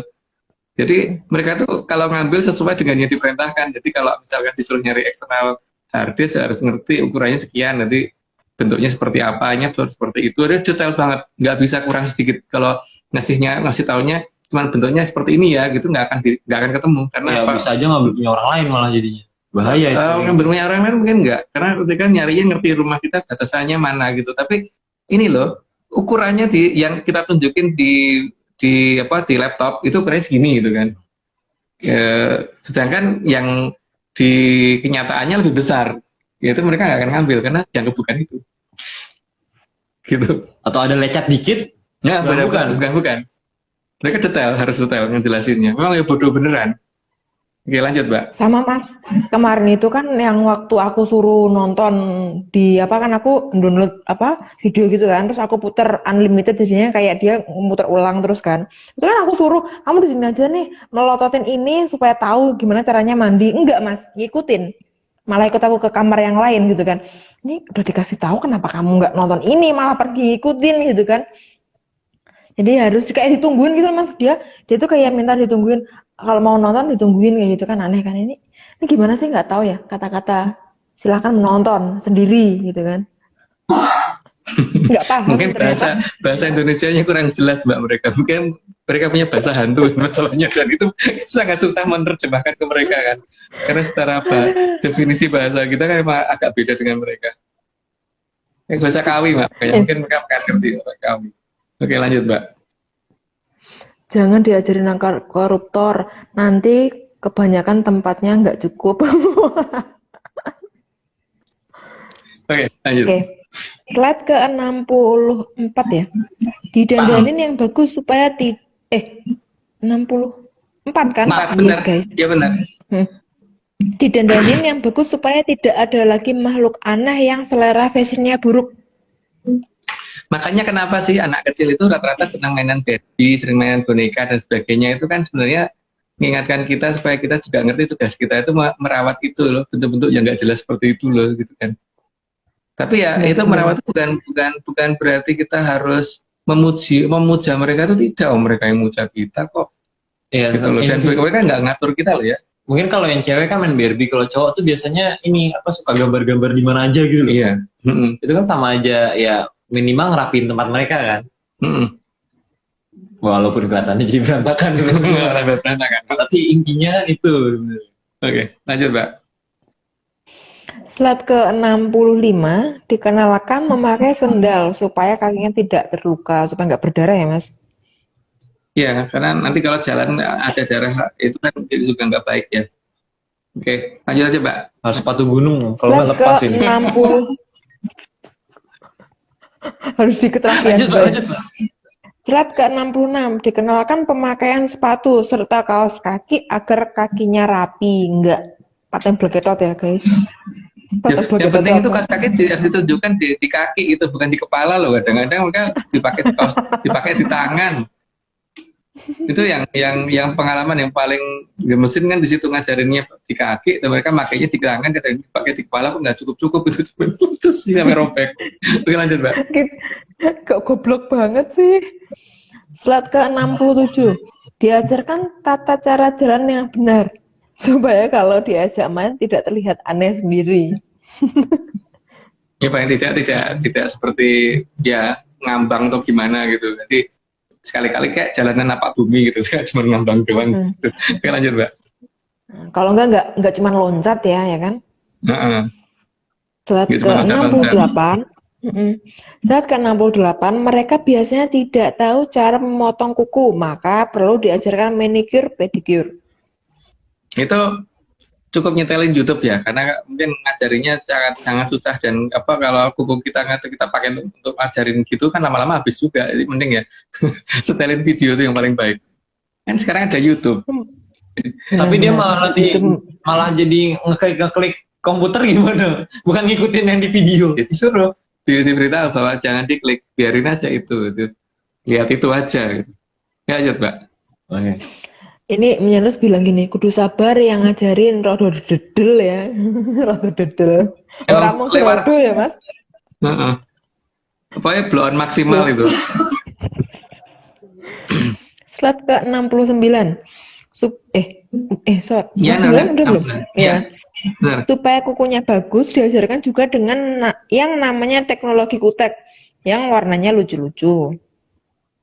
Nah itu, karena memang kuku mereka rata hitam-hitam gitu, karena memang ya sudah nggak terawat dari lama kan. Tapi nggak tahu kalau Mbak malah seneng kutekan itu mau nggak dulu. Mereka kalau Mbak kutekannya warnanya hitam, ya mereka nggak akan. Nah, ini nggak hitam. Nanti mereka pakai punyaku aja kuteknya. Aku. Yuk. Oke, lanjut. Slide ke 70. Supaya tahu waktu bermain, berkunjung, dan apapun itu, maka diajarkan cara memakai dan membaca jam tangan ya, agar saat malam tidak jalan-jalan sendiri. Jadi harus ikut aturan jam kunjung yang dibuat oleh manusia. Jadi kalau mau main itu harus tahu waktu. Ya, jadi jangan keluyuran malam hari gitu. Jadi kan malam hari jadi sepi, jadi bukan malah mereka ketawa dan apa-apa malam hari gitu. Ya pokoknya kalau mereka mau keluyuran, mau bikin begijikan dan sebagainya, jangan di jam orang tidur, ini ganggu. Gitu. Lanjut, Mbak. Slide ke-71, supaya bisa membantu pekerjaan manusia, maka mereka perlu diajarkan pelajaran fisika, kimia. Cuman ini dan lain-lain emang, tapi pasti ngeselin itu karena sangat-sangat sulit gitu, dan tapi mereka bisa loh diajarin bagaimana menentang hukum fisika paling tidak gitu kan. Oke, Mbak, lanjut. Slide ke-72. Kenalkan juga mereka dengan yang namanya kebersihan lingkungan sehingga daerah di sekitar mereka minimal menjadi lebih rapi dan indah. Ajarin nyapu, ajarin bersih-bersih, terus motong tanaman itu kalau perlu. Jadi biar paling tidak mereka tuh bisa membantu itu gitu. Jadi memperindah juga. Jadi mereka juga bisa memayu hayuning bawono di level mereka gitu kan. Atau diajarin pakai vacuum cleaner. Iya. Oke, lanjut Mbak. Slide ke-73. Ajarkan juga supaya mereka itu tahu tatarannya berada di mana. Batasan perlakuan terhadap manusia agar mereka hormat kepada manusia. Yang penting itu ya, mereka harus hormat terhadap manusia dan mereka tahu derajat mereka ada di mana gitu. Jadi mereka supaya tidak boleh yang namanya mengadakan perjanjian, terus nyakitin manusia dan sebagainya, itu mereka harus diajarin dengan benar. Karena ya mereka memang blow-on maksimal gitu tadi ya. Ini ada yang nanya nih Om, makannya opo?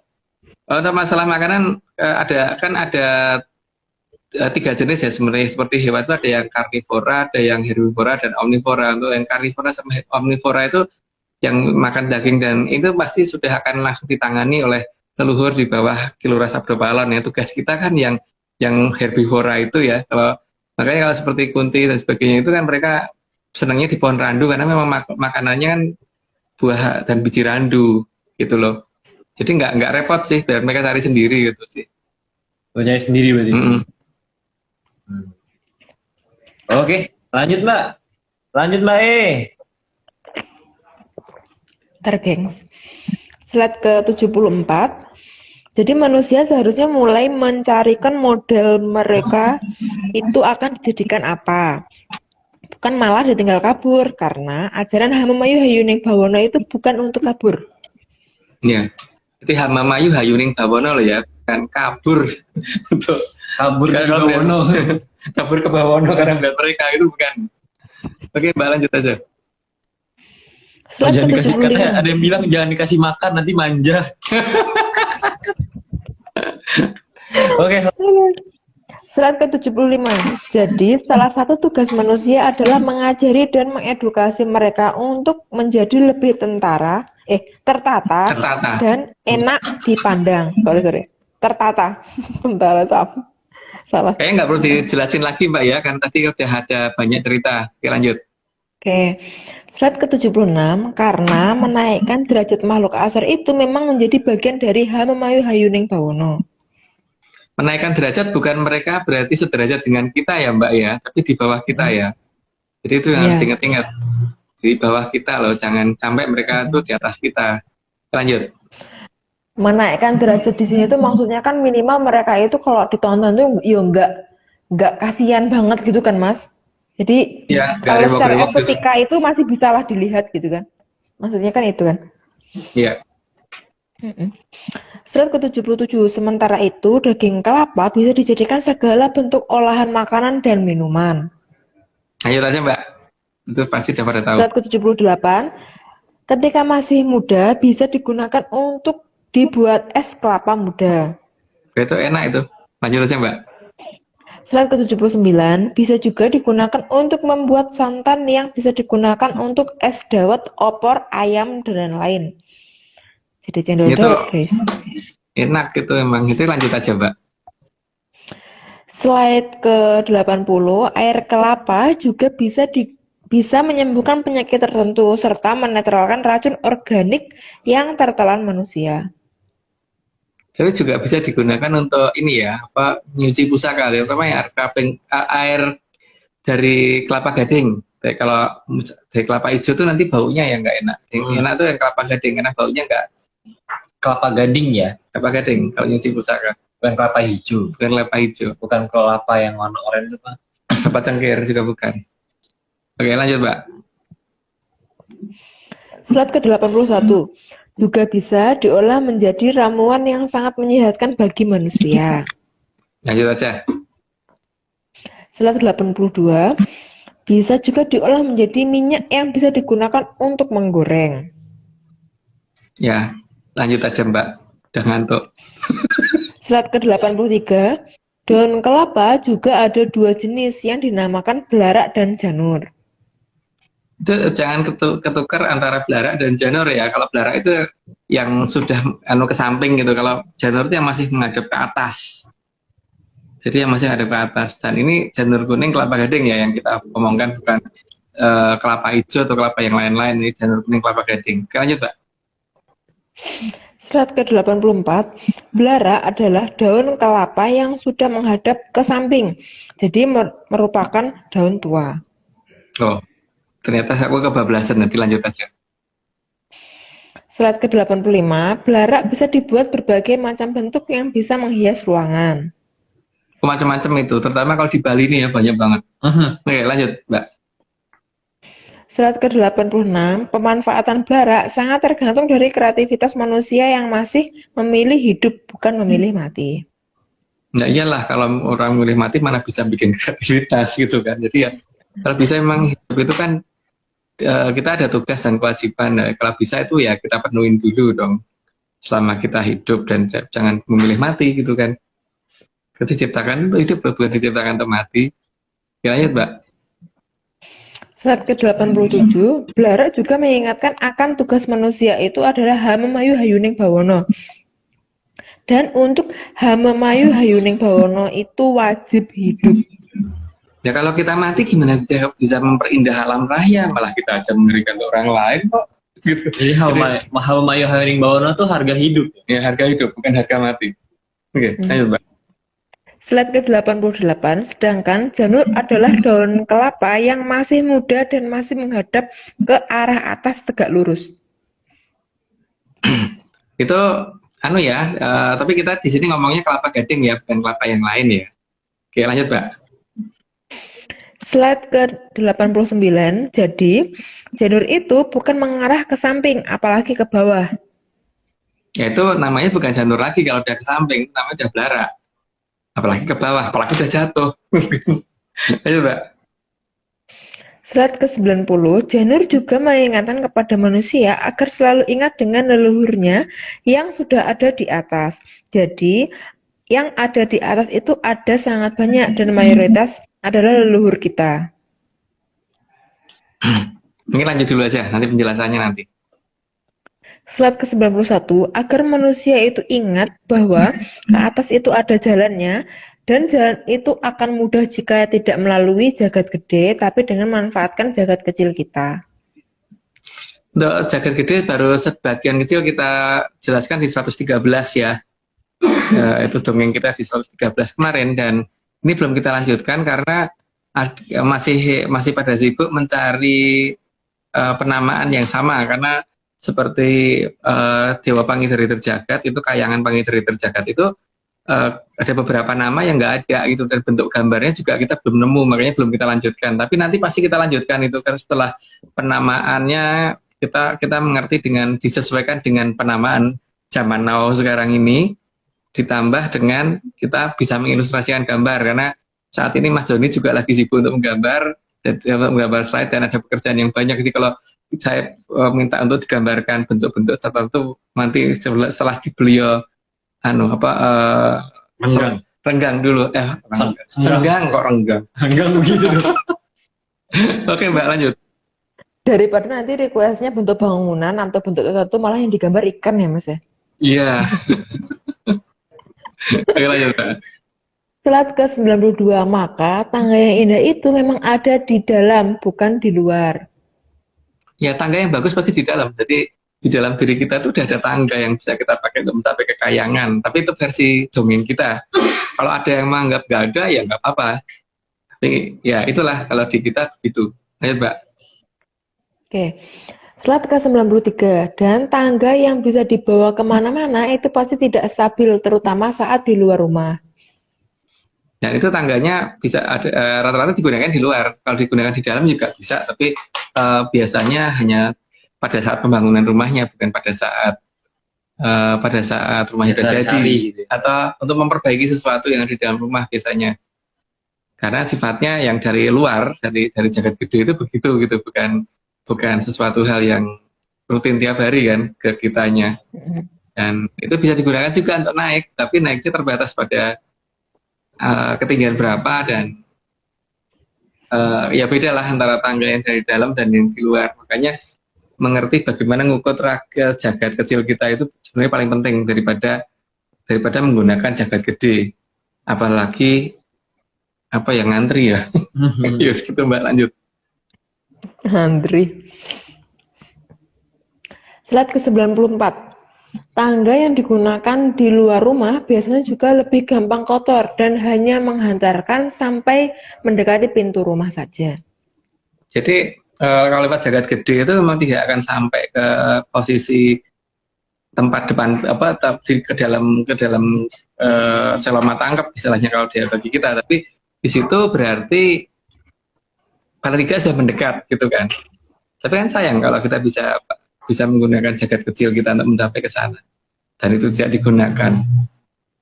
Dan ya begitulah. Lanjut aja Mbak. Slide ke-95. Karena sedemikian banyak hal yang bisa digunakan dari kelapa, maka Sang Hyang Batara Wisnu memilih salah satu pohon kelapa, yaitu kelapa gading.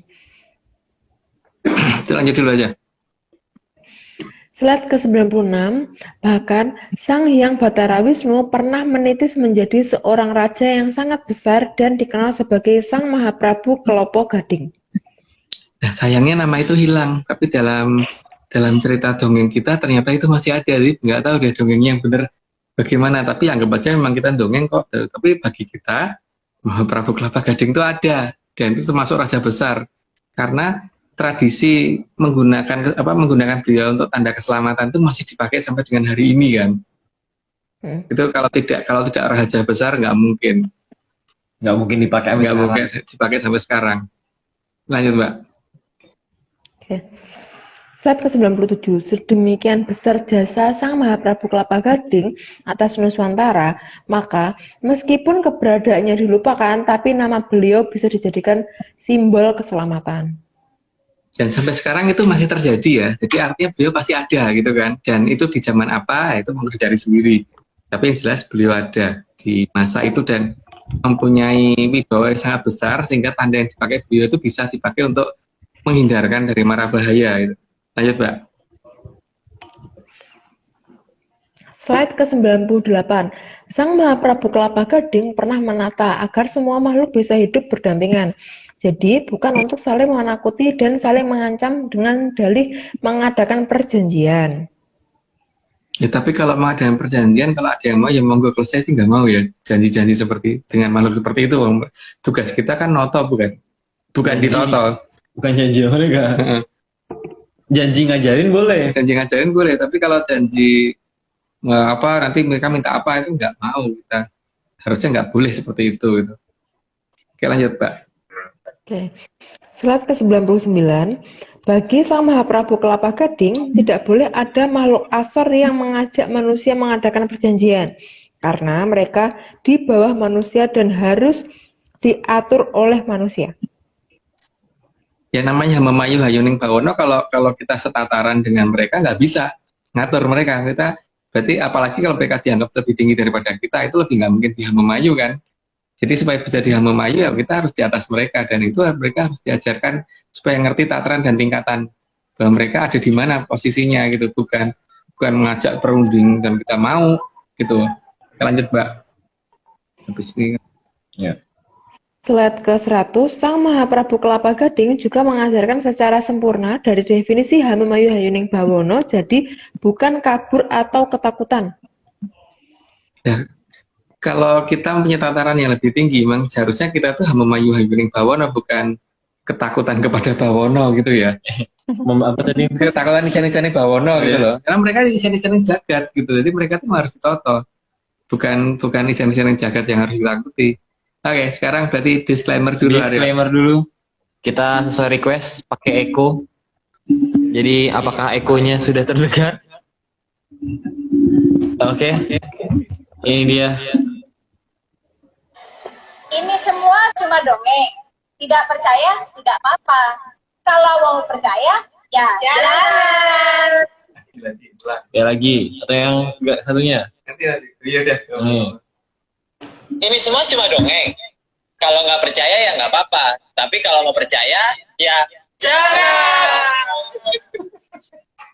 Oke, Kita lanjut. itu dia.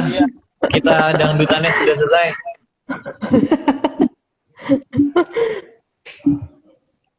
Slide ke 101. Sang Mahaprabu Kelapa Gading juga mengajarkan cara merawat pusaka tinggalan leluhur. Salah satu ramuannya dengan menggunakan air kelapa gading. Ada 3 jenis sih yang digunakan, cuma salah satunya air kelapa gading, itu bukan air kelapa yang lain ya. Karena nanti baunya nggak enak. Kalau pakai air kelapa gading itu baunya enak sih. Gitu. Jadi kenapa harus pakai air kelapa gading? Karena baunya lebih enak, lebih sedap gitu. Terus apa namanya? Kalau pakai air kelapa yang lain itu baunya nggak enak. Jadi nanti pusaka tuh biar ngerti kalau pada saat kita memandikan mereka itu biar ngerti bahwa mereka mau dibikin baunya lebih bagaimana gitu loh. Oke, lanjut Pak. Slide 102. Kelapa gading adalah kelapa yang berwarna kuning muda. Jadi bukan kuning tua ya. Bukan kuning banget, kuning tua. Kuningnya kuning muda. Oke, lanjut Pak. Slide 103. Jadi kelapa gading bukan kelapa yang berwarna kuning tua karena yang berwarna kuning tua itu kalau di ARC dinamakan kelapa cengkir. Cengkir. Ya, tapi nggak tahu kalau orang di masing-masing daerah kan punya nama sendiri-sendiri deh. Tapi kita mengenalnya dengan nama cengkir. Tapi monggo deh kalau misalkan ditulis di daerah masing-masing namanya apa itu. Oke, lanjut Pak. Slide 104, dipilihnya kelapa gading oleh Sang Mahaprabu Kelapa Gading karena pohonnya rata-rata pendek, sehingga buahnya mudah terjangkau oleh manusia. Tapi juga ada yang agak tinggi, tapi rata-rata pendek sih. Yang aku lihat di mana-mana tuh biasanya pendek dan buahnya gampang dijangkau dengan tangan. Tapi kalau kelapa yang lain tuh rata-rata lebih panjang, lebih tinggi-tinggi gitu. Jadi harus manjat dan harus punya kemampuan untuk memanjat pohonnya. Di kelapa gading mayoritas tidak ya, mayoritas bukan berarti nggak ada yang tinggi. Lanjut Mbak. Slide 105. Air kelapa gading juga berbau enak saat digunakan untuk merendam pusaka. Berbeda dengan air kelapa hijau, jika digunakan untuk merendam pusaka, maka baunya akan tidak sedap. Jadi nanti masalahnya kan ketika habis direndam itu kemudian dibersihin lagi, ditaruh di kembang setaman, kemudian dibersihin lagi sebelum yoni masuk kan kita ini ya beli minyak cendana lah. Kalau pada saat dikasih minyak cendana ini ketika menggunakan air kelapa hijau itu biasanya baunya tetap nggak enak, bau cendananya nggak kerasa, nggak ini. Nah, makanya kita selalu menggunakannya air kelapa gading. Lanjut Pak. Slide 106. Namun, air kelapa gading itu sangat sedikit, maka untuk merendam pusaka dibutuhkan cukup banyak kelapa gading. Ya, satu itu dikit banget, nggak nyampe 1 gelas. Bahkan kadang-kadang cuma 1/4 gelas. Kalau cangkir gitu biasanya mungkin setengah cangkir kurang gitu loh, satu kelapa ya gading. Jadi butuh banyak banget biasanya kelapa gading itu. Karena untuk rendam pusaka tuh harus benar-benar rendam, berarti tidak boleh ada yang nongol ke permukaan, nanti karatan. Lanjut Pak. Slide 107. Jadi jangan salah kalau mau merendam pusaka, jangan sekali-kali memakai air kelapa hijau. Tapi kalau pengen pusakanya baunya nggak sedapnya nggak apa-apa kayak kelapa hijau. Kalau kita itu Kita nggak larang. nggak larang. Tapi kalau kita kan memang pengennya ini ya. Dan kita tidak pernah menggunakan arsenik atau apa-apa itu enggak, karena nenek moyang kita kan mengajarkan menggunakan ramuan yang herbal ya, jadi bukan menggunakan zat kimia. Tapi ini ada yang mau ambil dari kelapa gading di Jakarta, salah juga ya dia. Satu kota mau itu mau diambil. Makanya nanem atau beli nggak apa-apa, tapi kan yang penting kita nggak nyolong gitu. Nggak sepanyolan, nggak separuh nyolong pokoknya. Oke, lanjut Mbak. Kelapa gadingnya yang muda dan tua. 108. Lanjut Mbak. Slide 108. Sebegitu terkenalnya Sang Mahaprabu Kelapa Gading di zaman dahulu, maka tradisi selamatan di masa dulu selalu menggunakan unsur janur kelapa gading. Sampai sekarang masih bertahan dan masih menggunakan itu, walaupun mungkin setelah ada perubahan tradisi mungkin ada banyak yang menggunakan janur kelapa lain gitu. Tapi kalau di daerah itu sih masih menggunakan kelapa gading. Lanjut Mbak. Slide 109, janur kuning kelapa gading dibentuk dalam berbagai simbol agar menarik sebagai penanda ada dalam lindungan Sang Mahaprabu Kelapa Gading. Makanya kan beliau juga sudah mengingatkan bahwa besok ketika ada goro-goro, dipasanglah paling tidak kelapa gading itu untuk tertanda supaya goro-goronya itu tidak mendatangi tempat kita. Tapi seperti tadi, makhluk-makhluk seperti tadi itu yang bentuknya nggak jelas tadi, itu juga bisa digunakan untuk menghalau. Paling tidak ketika mereka kita dandanin, kita ini, dan mereka kemudian setia kepada kita, ya kalau misalkan ada gempa, paling tidak mereka tuh satu batu bata ada yang megang, satu genteng ada yang megang, satu lampu ada yang megang, satu gelas, satu cendol, satu piring, satu ada yang megang. Jadi tidak ada benda yang bergeser ketika gempa, walaupun itu dalam skala Richter yang sangat tinggi gitu. Tapi diajarin juga, Om, taunya semuanya megang satu piring. Iya, tapi jangan piring sama yang dipegang, nanti yang lainnya berantakan. Gitu kan. Oke. Malah rebutan nanti, Mas. Slide 110. Namun, zaman sudah berubah sehingga yang sering digunakan sekarang justru belarak, dan itu pun bukan dari kelapa gading. Ya paling tidak kita hanya mengingatkan kembali untuk yang ini loh, untuk yang mau dengar, karena ini kan juga teman dongeng ya, jadi nggak masalah untuk tidak dipercaya. Jadi kalau bisa janur kuning kelapa gading. Kalau bisa. Tapi kalau nggak bisa ya bukan jawab ARC. Ini lanjut, Mbak. Slide ke 111, hilangnya pakem tersebut membuat para kolo merasa boleh bertindak semau mereka karena bukan di bawah lindungan dari Sang Mahaprabu Kelapa Gading. Di sini beda antara kolo dengan makhluk komorasor yang tadi ya, karena ini termasuk bangsa bekasaan yang luar biasa ganas, dan sebagian dari mereka tuh ada di dalam terahnya Bathara Kala. Jadi ini yang berbahaya yang seperti ini. Dan untuk yang seperti ini memang perlu keahlian khusus dan kemampuan khusus untuk mengatasi mereka. Ini bukan diajak berunding tetepan. Oke, lanjut, Mbak. Padahal slide 112, padahal dari bentuk juga sudah ada yang melambangkan kedatangan Sang Jamur Dipo. Tapi sayang pakem kelapa gadingnya hilang. Ya, ada bentuk-bentuk yang seperti itu kan. Jadi menunjukkan bagaimana penggambaran Jamur Dipo dengan menggunakan kelapa gading, dan dengan maksud beliau supaya ini diingat loh ya, ada zaman seperti ini nantinya. Dan zaman seperti ini yang bisa mengamankan manusia adalah tanda ini, dan ini paling tidak menggunakan makhluk-makhluk tadi untuk menghalau. Paling tidak rumah kita doang yang selamat dari itu gitu. Lanjut, Mbak. Itu kalau ada orang yang bilang gini, egois banget sih, cuma rumahnya sendiri yang dijaga. Yang bisa mengendalikan cuma itu. Iya, yang ngajarin sisiran kita nggak mahal loh, cuma ngajarin sisiran, bukan ngasih sajen loh, Mbak. Cuma ngajarin sisiran. Cuma nyediain satu sisir. Satu sisir untuk mereka rame-rame gitu. Sama ngajarin gantian.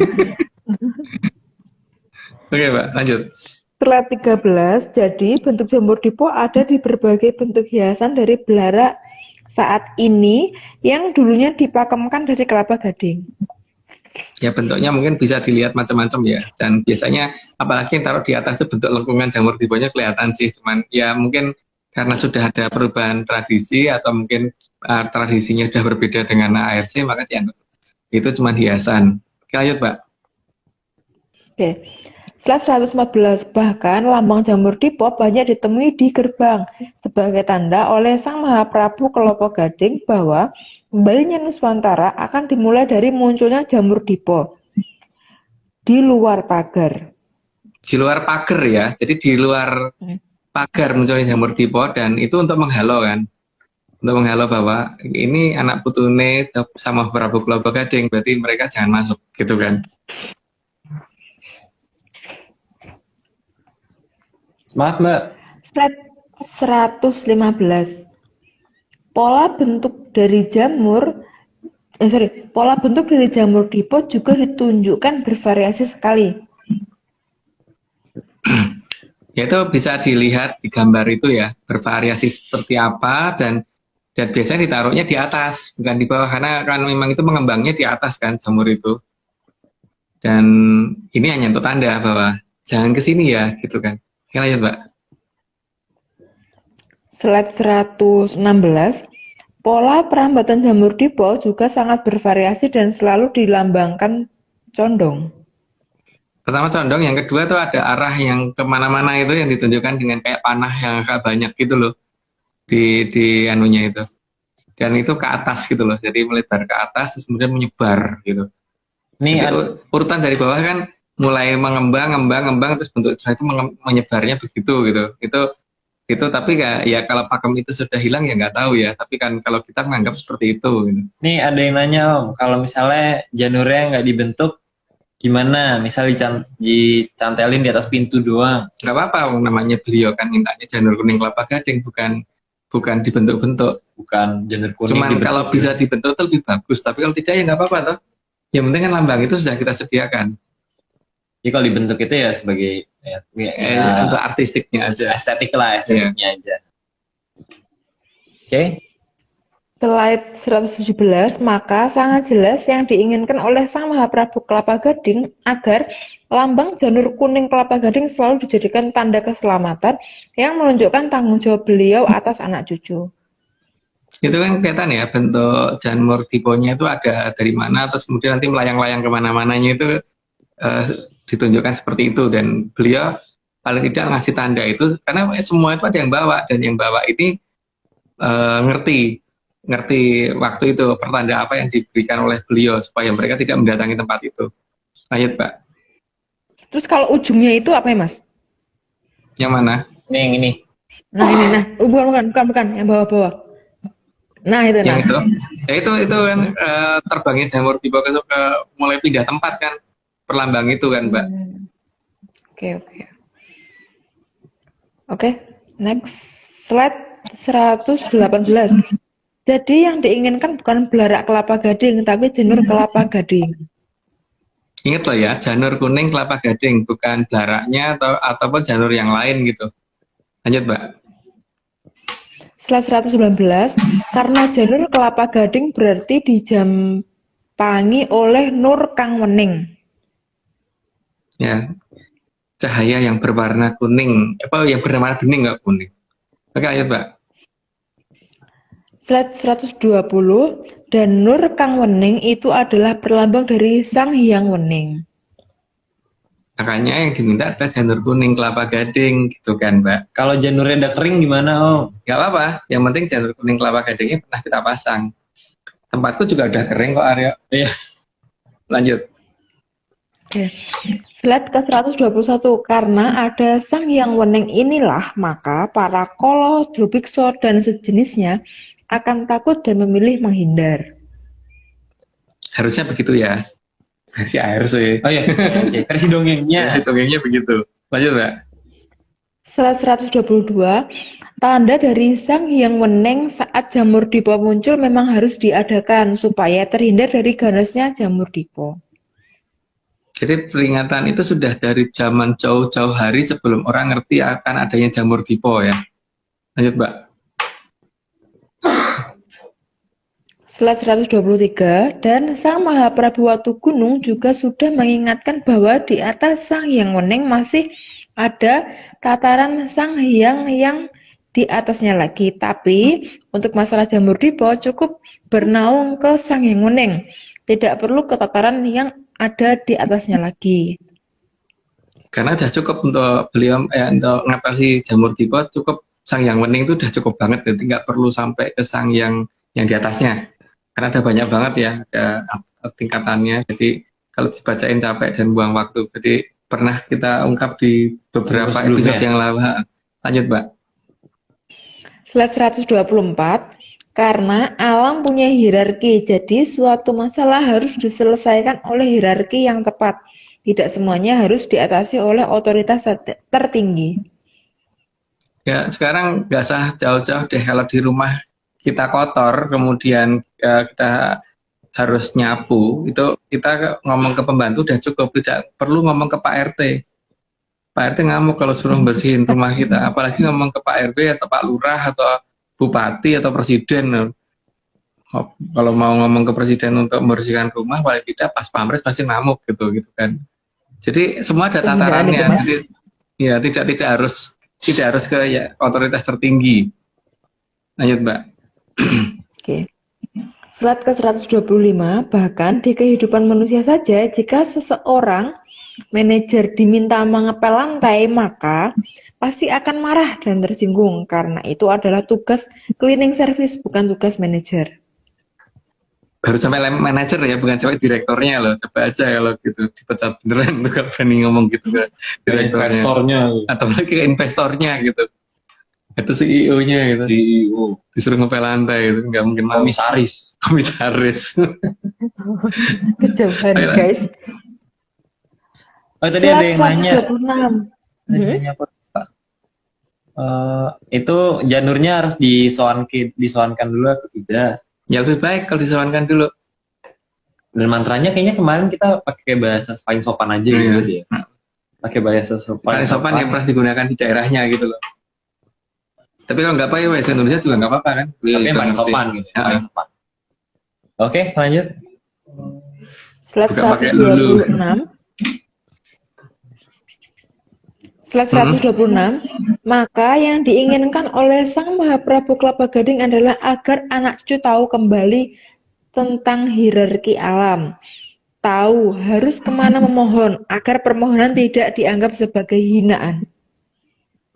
Ya karena kalau kita meminta bantuan kepada posisi yang tidak pada tingkatannya, pasti itu juga sebagai hinaan toh. Seperti orang butuh bantuan ngusek WC tapi itu mintanya ke Sekjen PBB gitu kan. Juga ya ada siapa lu nyuruh ngusek WC rumah gue gitu kan. Ya. Dan bahasanya sopan, bukan pakai seperti tadi ya, bukan pakai lulu gue gitu kan. Ya kalau misalnya bahasa Indonesia yang benar. Tapi nggak perlu sih kalau pakai tata bahasa yang rumit yang kayak di bahasa Indonesia sekarang. Yang penting sopan saja gitu loh. Kalau aku sih bahasa Indonesia nggak suka soalnya. Kalau ngomong pakai ke orang tua lah ya, memposisikan diri seperti anak sama orang tuanya gitu, sama kayaknya. Kalau tidak perlu pakai kalimat majemuk bertingkat, pakai apa gitu, pakai awalan akhiran apa gitu. Yang rumah mungkin nggak usah, tapi yang penting sopan aja. Kepada. Yuk lanjut. Terakhir ya. Slide terakhir ya. Slide 127. Paterapipun panembah menika saged hanoto swasana madya atisipun samirono tumujuning kamulyaning Tribhuwana. Itu nggak perlu diterjemahkan karena itu bahasa yang sangat aneh gitu ya. Oke. Cukup kayak gitu ya kayaknya. Iya, kita mau sapa-sapa teman-teman dulu. Disclaimer total. Oh ya. Kita disclaimer dulu.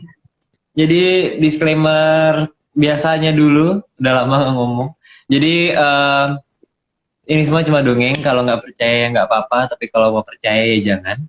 Dan disclaimer normalnya, tim Atlantis Research Center tidak pernah menjual jasa untuk berkomunikasi ataupun bertemu dengan para leluhur dalam bentuk ritual apapun. Waspada terhadap oknum yang mengatasnamakan tim ARC, karena ritual resmi hanya dilakukan oleh Mas Agung, Mbak Vicky, dan Mas Aryo. Jalan nunduk ya. Nah, maka untuk informasi resmi silahkan hubungi via DM @VickyAnandaril. Vicky Anandaril. Gitu. Terus kita berhubungan dengan ritual juga. Kita juga tadi udah sempat ngomong ya di tengah-tengah mengingatkan kembali kalau misalnya kita ritual kayak hampir ya nggak pernah sampai bersentuhan badan itu tidak pernah. Jadi waspada terhadap oknum-oknum yang mengatasnamakan ARC. Oke, udah atau kita Parade terima kasih. Oh ya, parade terima kasih dulu terima kasih sebesar-besarnya kepada Kitungul Jatijaya Mongrogo yang sudah mau menjadi pamong kita semua, dan kemudian juga terima kasih untuk Pak Agung yang sudah menjadi narasumber dan juga sudah mau membuatkan slide. Kemudian juga Mbak Vicky yang sudah mau menyumbangkan suaranya pada malam hari ini. Terima kasih. Dan berhasil ngajarin para itu. Dan berhasil mengajarkan beberapa makhluk yang rewok-rewok nggak jelas, nggak jelas gitu bentuknya. Terima kasih. Dan mengajarkan kita semua. Kemudian juga terima kasih kepada Bang John yang gambarnya seperti biasa. Keren sekali, indah. Bang John, orangnya. Kemudian juga terima kasih Mas Togo yang sudah mau merapikan slide pada malam hari ini. Kemudian juga Haskell, terus kemudian juga Om Iwan dan segelintir tim ART lainnya yang mungkin tidak sempat disebutkan. Dan terakhir, terima kasih kepada bos besar kita, Pak Marius Sumono. Jadi kalau tidak karena beliau, kita pasti tidak ada. Kayak beliau tuh pencetus dari ART, jadi ya. Cuman sayangnya lagi sibuk, sekarang mungkin masih di luar negeri, dan ya yang penting terima kasih Pak sudah mengajak kita untuk ini. Ide beliau lah, ini ada itu. Jadi kita pada terima kasih juga kepada yang punya rumah udah bangun. Udah bangun kayaknya. Nih, terima kasih juga nih para menyanons dari Bali. Deketin yuk kameranya yuk. Yuk, silakan memperkenalkan diri. Yang ini nih ada Vicky juga. Ada Vicky juga.